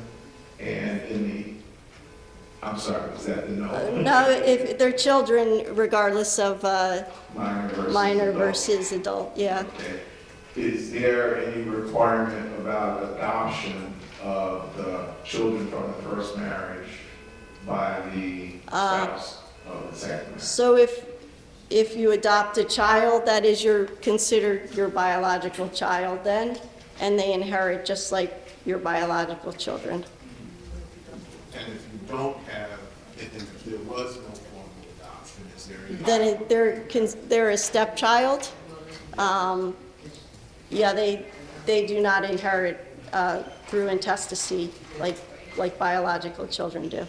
So they would be required to have part of the will? Yeah. Or designated beneficiary? Yeah, so that would be a good reason if you wanted to leave part of your estate to stepchildren, that would be a good reason to have a will.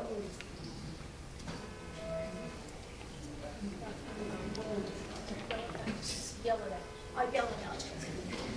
About the age of the will. My husband died in 1998, and the lawyer said, because everything was in both our names, he said to put the deed, his will, and his death certificate in an envelope.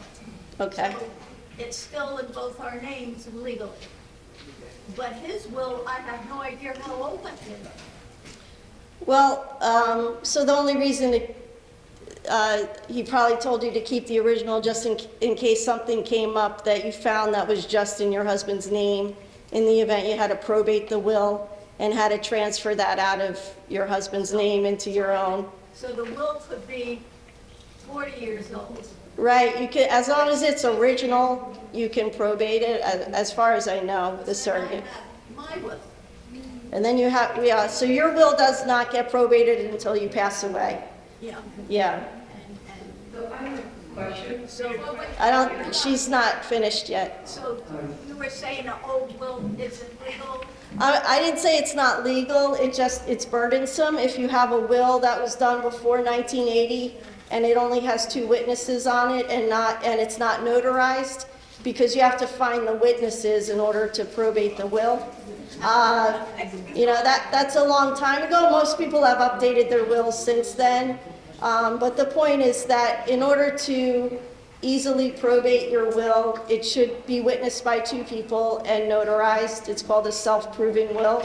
And as a result, you don't have to find the witnesses to sign affidavits in order to probate the will. Talk about the deed to the house.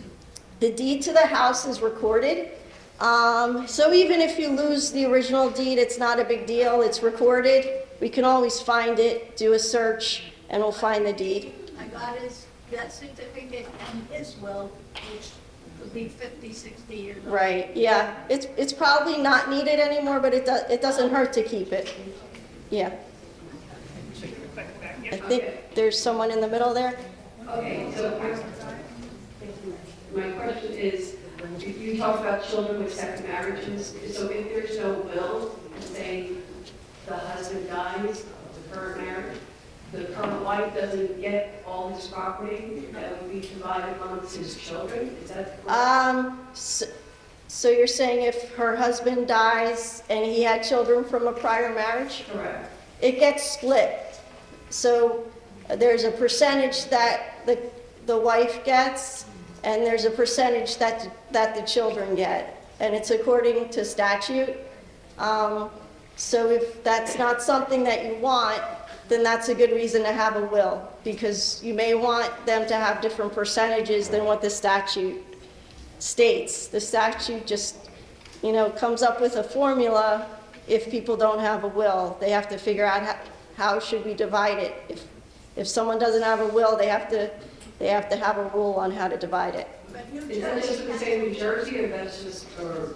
So that's the statute in New Jersey. The statute provides how things are to be divided if you die without a will.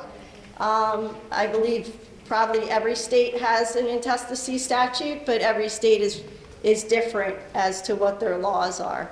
So what I told you is based on the New Jersey statute. I have a question.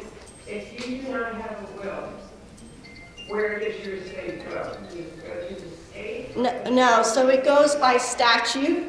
The statute will tell you how your estate will be divided. So it will go to your spouse, it'll go to your children. It depends what your situation is, but the statute will give you If there is no guidance. If there is no spouse or children? It'll go to brothers and sisters, it'll go to nieces and nephews, then it'll go down to cousins if you don't have brothers and sisters and nieces and nephews. So,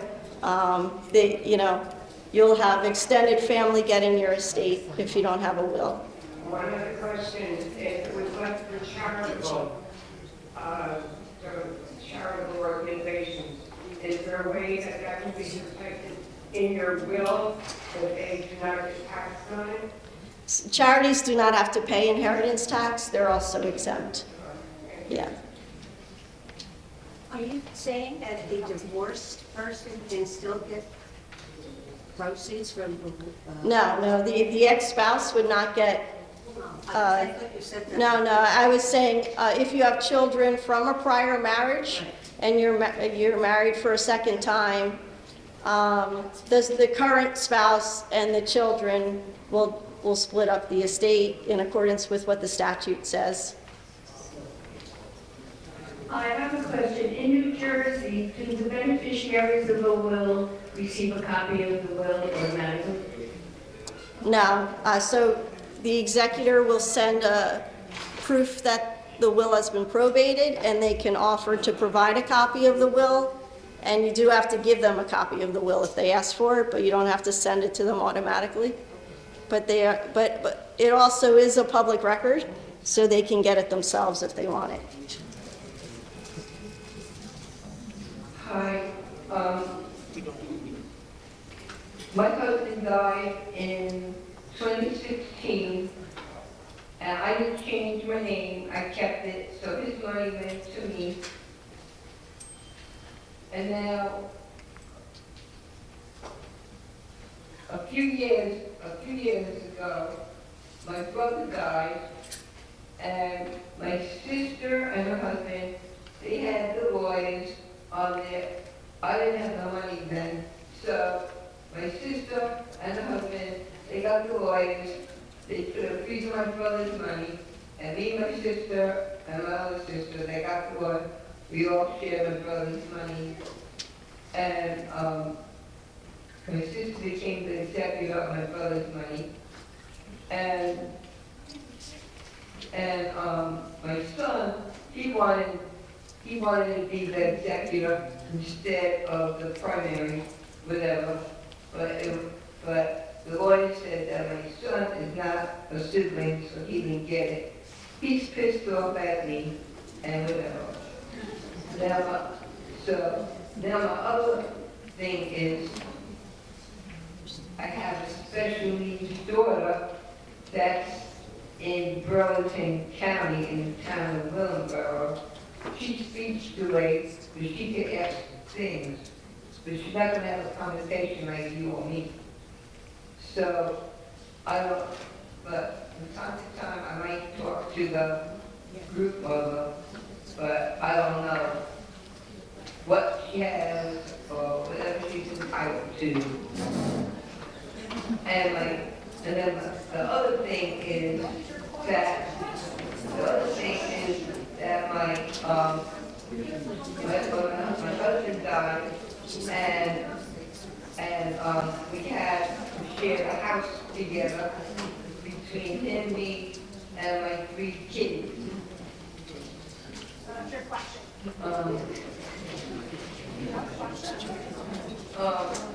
We'll come back to it. I don't know, with the group mother I didn't see anything. Okay, maybe I'll speak to you after.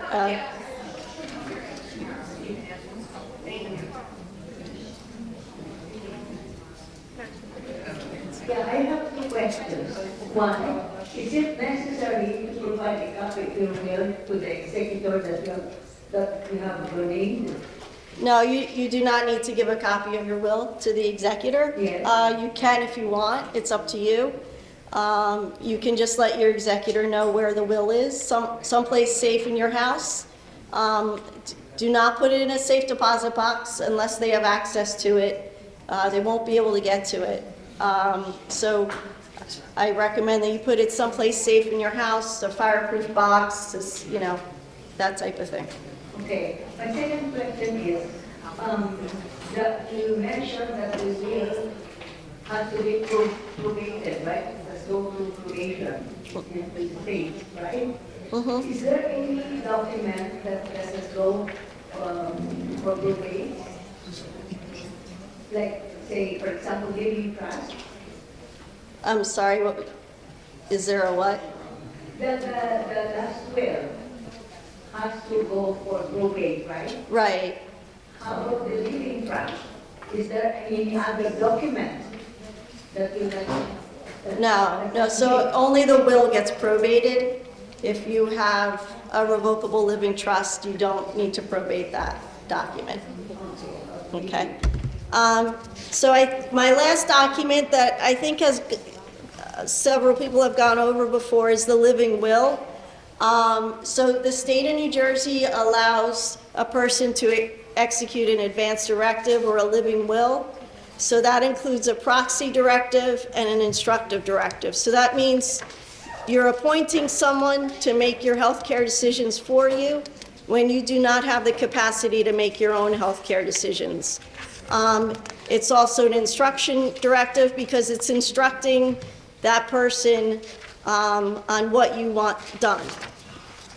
So when you're picking that proxy, you need to pick someone who will make those tough decisions for you.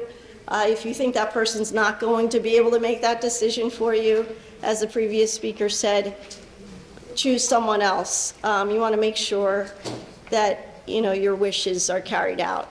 You should not pick your doctor. That creates a conflict of interest to pick your doctor. And then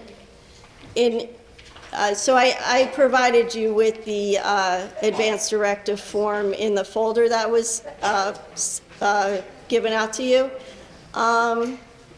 So in the next section, it then asks you, are there circumstances where you do not want life-sustaining treatment to be given?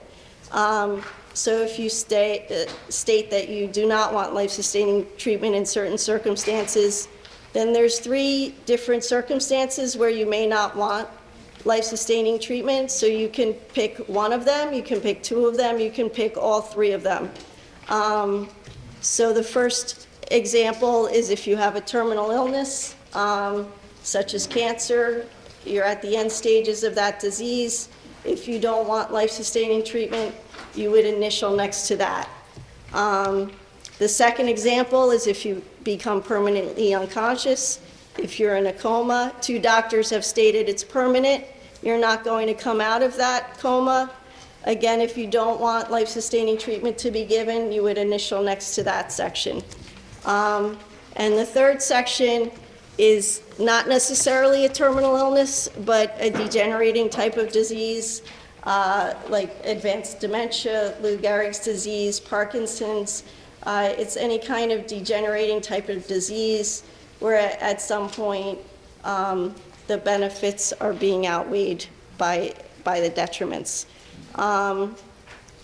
If you initial any of those circumstances, they then go into further detail about whether you want to be provided CPR in those situations and whether or not you want to be provided fluids and nutrition. It also then goes on to whether you want to be an organ donor or make anatomical gifts. You can put that you only want it for transplantation purposes only. If you don't specify, it could be used for medical research or education or transplantation. So to be valid, the living will can either be witnessed by 2 people, or it could be witnessed by a notary or by an attorney. So either 2 witnesses or notarized. It doesn't require all 3 like the will does. The only issue is that you cannot have the people that you designate as your representatives be your witnesses. So it has to be someone other than your representatives. So the advance directive becomes effective when you are no longer have capacity to make your own decisions. You should give copies of that advance directive to your primary physician and to the healthcare representatives that you've chosen. So if you do not have a living will, it doesn't mean that you'll be kept alive forever, but it just means that your family members may not know exactly what your decisions would be. They may keep you alive longer than you would want. So I think I'm at the end of my time. I got the 0, so I don't know if you want me to take any questions. I would say maybe we're going to hear from her. Yeah. And then you wait at the end. Okay. You said that durable accounting, when you talk about the living will, you said somebody should not be both. I didn't get that. You should not choose your doctor as your healthcare representative. Because I have my son is both. Oh, they could be, yeah, you can have the same person be everything if you want.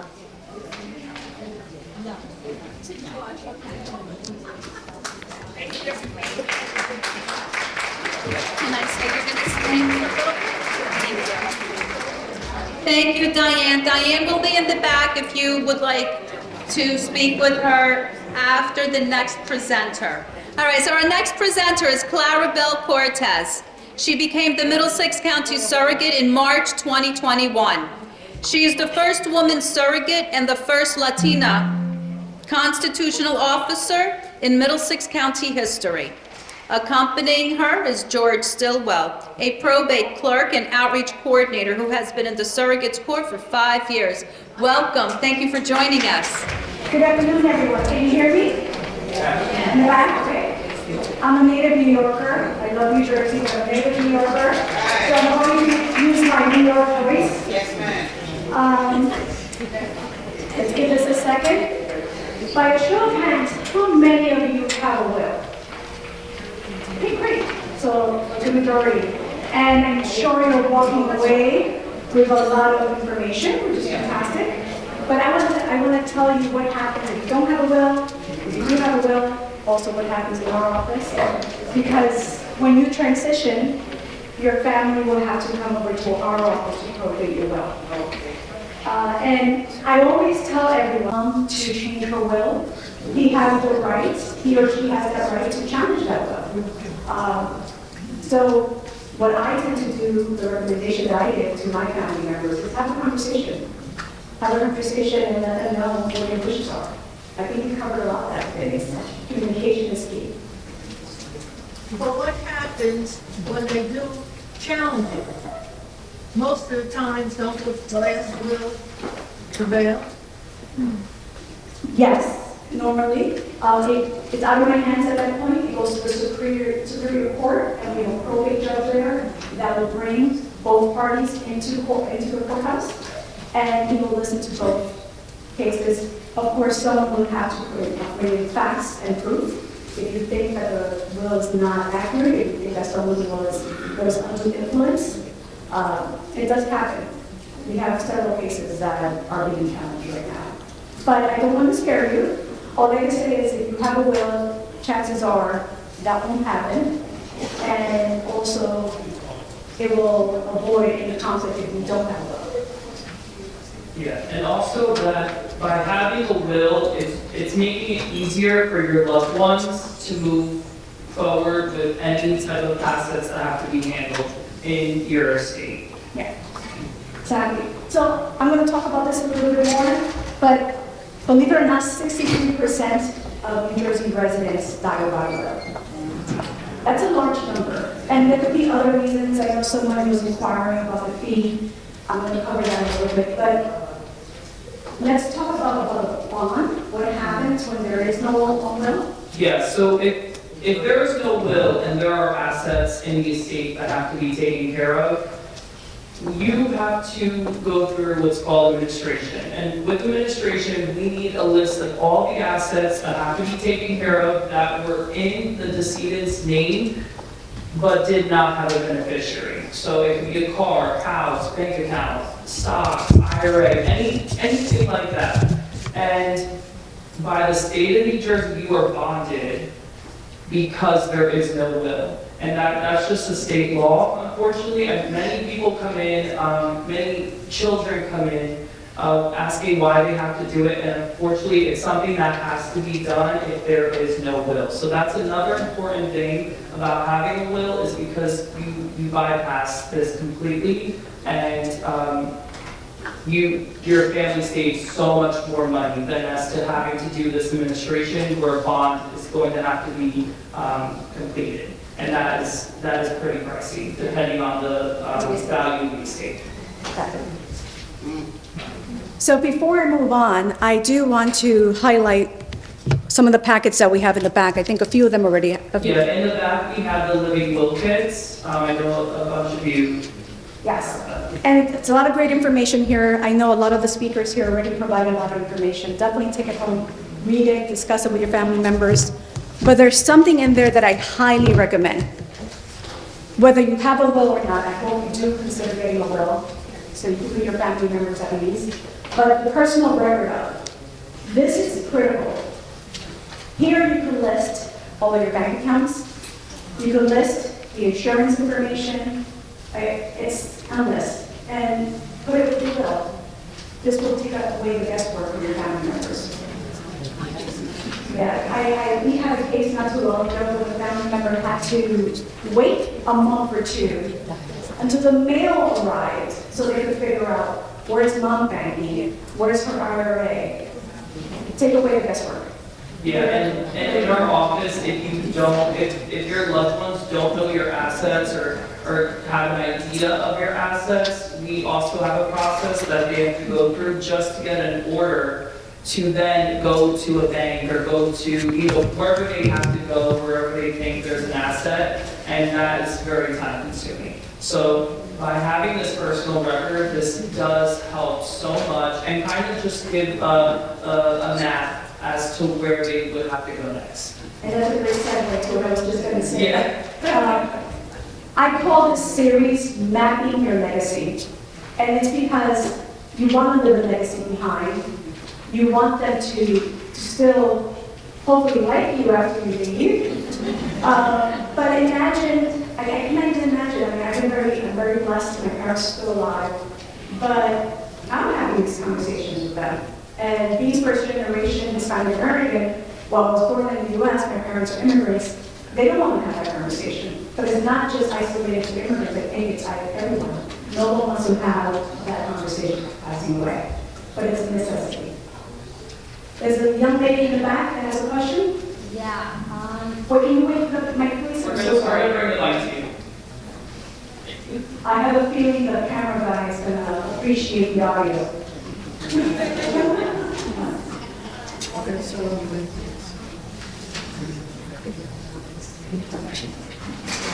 I have only one son, and my retirement, life insurance, bank account, he's the beneficiary of everything. But I don't have a will. But the house is still not, I'm not for name, it's on trust. So, do I have to have a will and include it, or does he automatically get that after my death?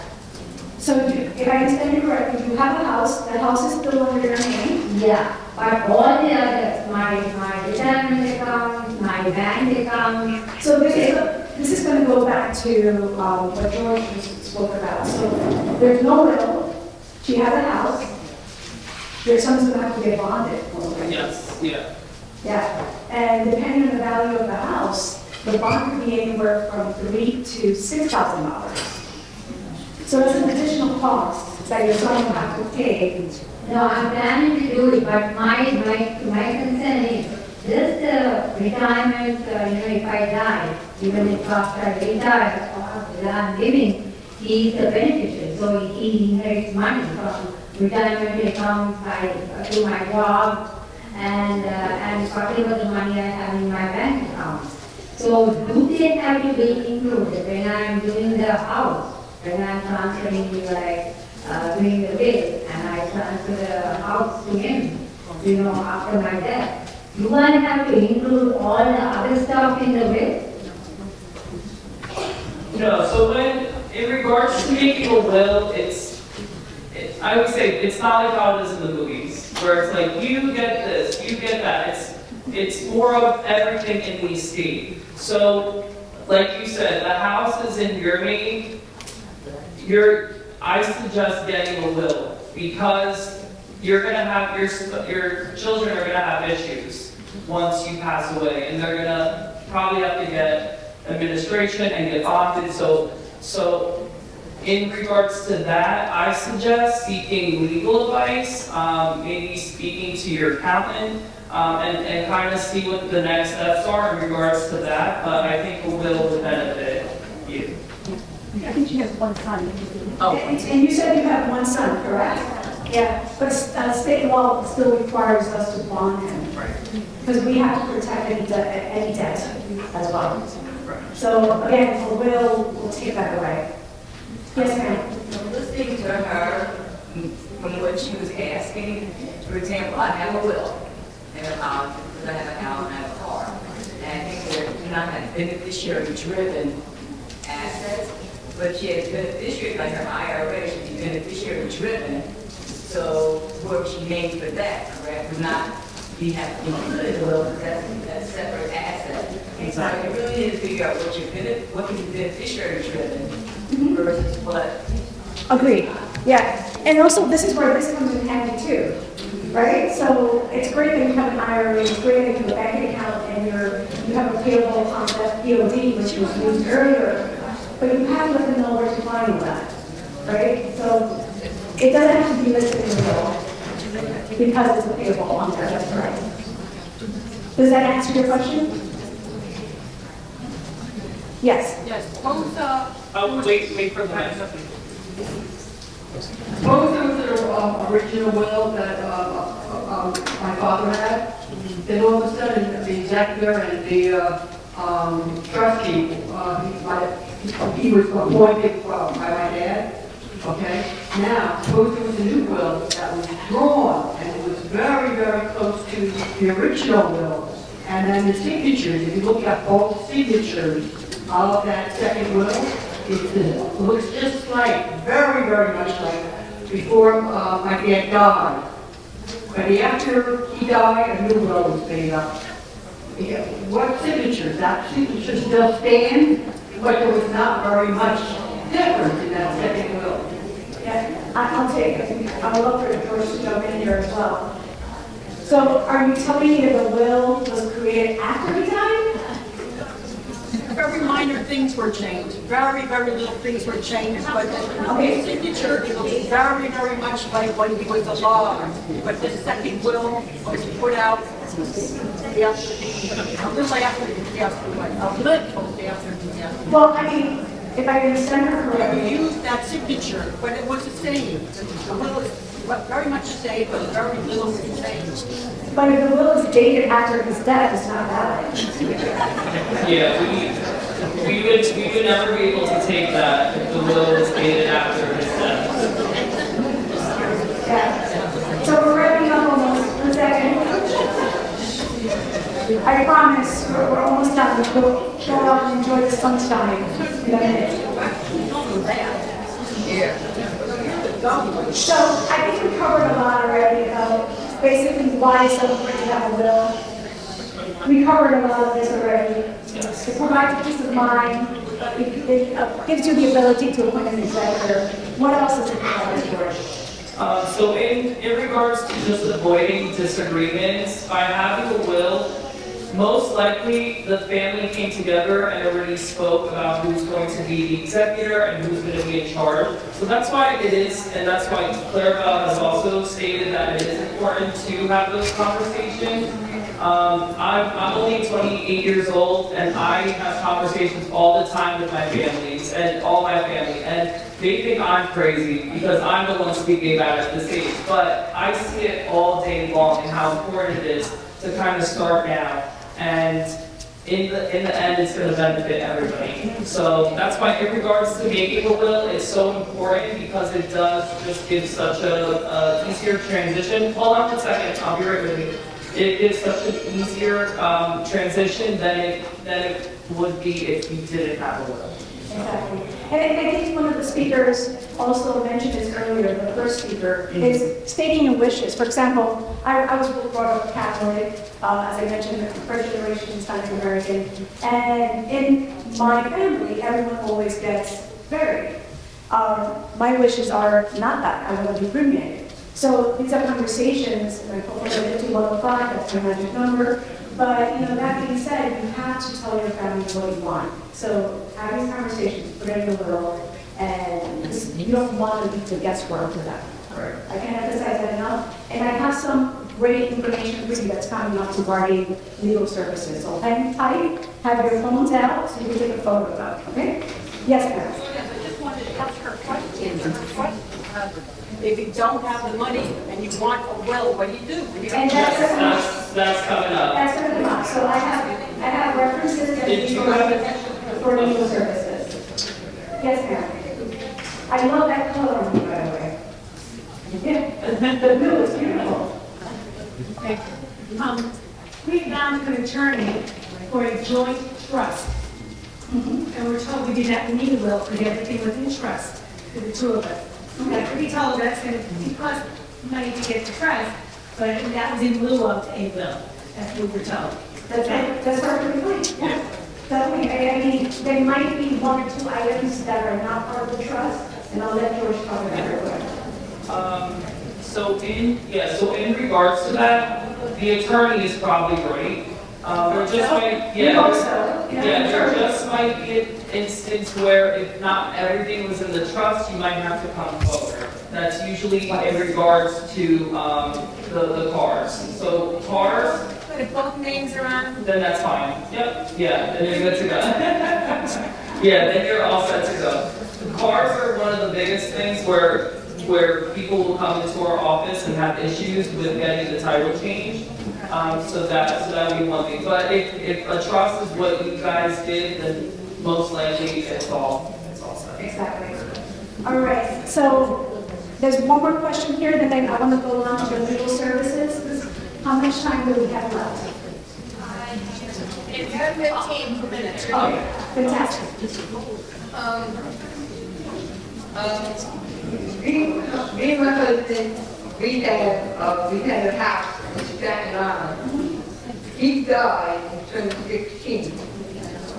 Now, in the divorce papers, he put my 3 children on it. So my son lives in South Carolina. My daughter that don't talk to me lives in South Carolina, three hours away from him. And my other daughter has my house through my divorce, but she lives here in Marlboro, New Jersey. So they're waiting for me when it's my final whatever, which I don't like talking about. So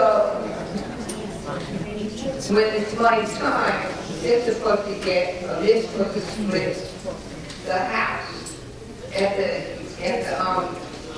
water. So my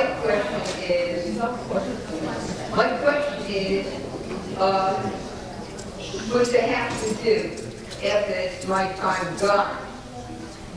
We don't get involved in that. That you would have to seek legal advice for. We don't, in regards to aspects like that, we don't get involved in that. Any type of legal advice, we just can't give it. Yeah, you can't give it.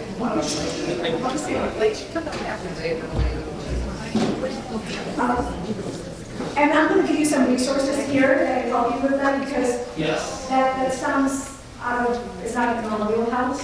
Right. It sounds like there was a divorce. Husband passed away already, the ex-husband. The house is still in Staten Island. Yeah, so there's a lot of components there. And also New York law is different than New Jersey law. Probate is a lot different in New York. Oh, but one thing, my daughter is not staying at my house. But my granddaughter might go in from time to time. But my daughter that got the house to my divorce, she's living in Marlboro, but she let my ex-sister-in-law live in my house. Okay. So then I would definitely recommend legal advice for that one, for sure. So yeah. I'm going to move on quickly, because I'm sure you all want to go out in the sunshine. So someone touched on this quickly, but I'll just recap. Definitely inform your family members what the will is. Don't send them a scavenger hunt unless you want to play one last practical joke on them. You know, definitely if you have a safe, I don't recommend it the same way one of the earlier speakers said that. It's because then they can't have access to it. But we've had a lot of issues with that. So we've had people that have had a will in a safe deposit box, and they do have to come into our office just to get an order to then move on and go into that safe deposit box. So it is a whole other process. But if that's the only place that you could possibly put it and you have nowhere else to put it, then at least let the executor know, or, Or provide a key. Usually most banks give 2 keys. Make sure that the executor has a key to the deposit box, and that the bank also has, they're on the list of the authorized people to the box. Okay? So, great resource here. The young lady over here mentioned the fees. What if you don't have them to create a will? Definitely, if you can see this, if you take a photo of it, definitely reach out to Central New Jersey Legal Services. They are a great resource. I'll get out of the way. But give them a call. And depending on your income, because they do go by income, they're state funded, they could help you create a will. They could help you with advance directives, anything that was discussed here today. So just in case you can't see it from the back, the number is 732-249-7600. Once again, that's 732-249-7600. Does anyone need to repeat that? Yes, wait. Yeah. Okay, one more time, 732-249-7600. It almost sounds like a bingo night, right? All right, that's probably another day. I'll join you for that one. I love bingo. Okay, so that's one resource. Another resource. It's the Middlesex Bar Association. So I cannot emphasize this enough. The same way that you would not go to a cardiologist for a foot problem, make sure that you go to an estate attorney for anything that you need for your estate. Because we've seen a lot of issues. Do you have any stories you want to share real quick? Not really, but just at the end of the day, an estate attorney knows and is up to date with all of the laws of making a will and what is valid for our office. Yes. So they're going to know everything there is to know about making a will. Yeah, I know, 1 second now, I'm sorry. Recently, we actually had a case, it was a year ago, where a family member needed to sell a house. They were stuck in probate in New York. They needed to help us, they were stuck in probate here in New Jersey. And they hired a real estate attorney. Okay, that makes sense if you're selling that house. But if you're probating and there's assets, you need to go to the estate attorney. And unfortunately, this person passed away without a will as well.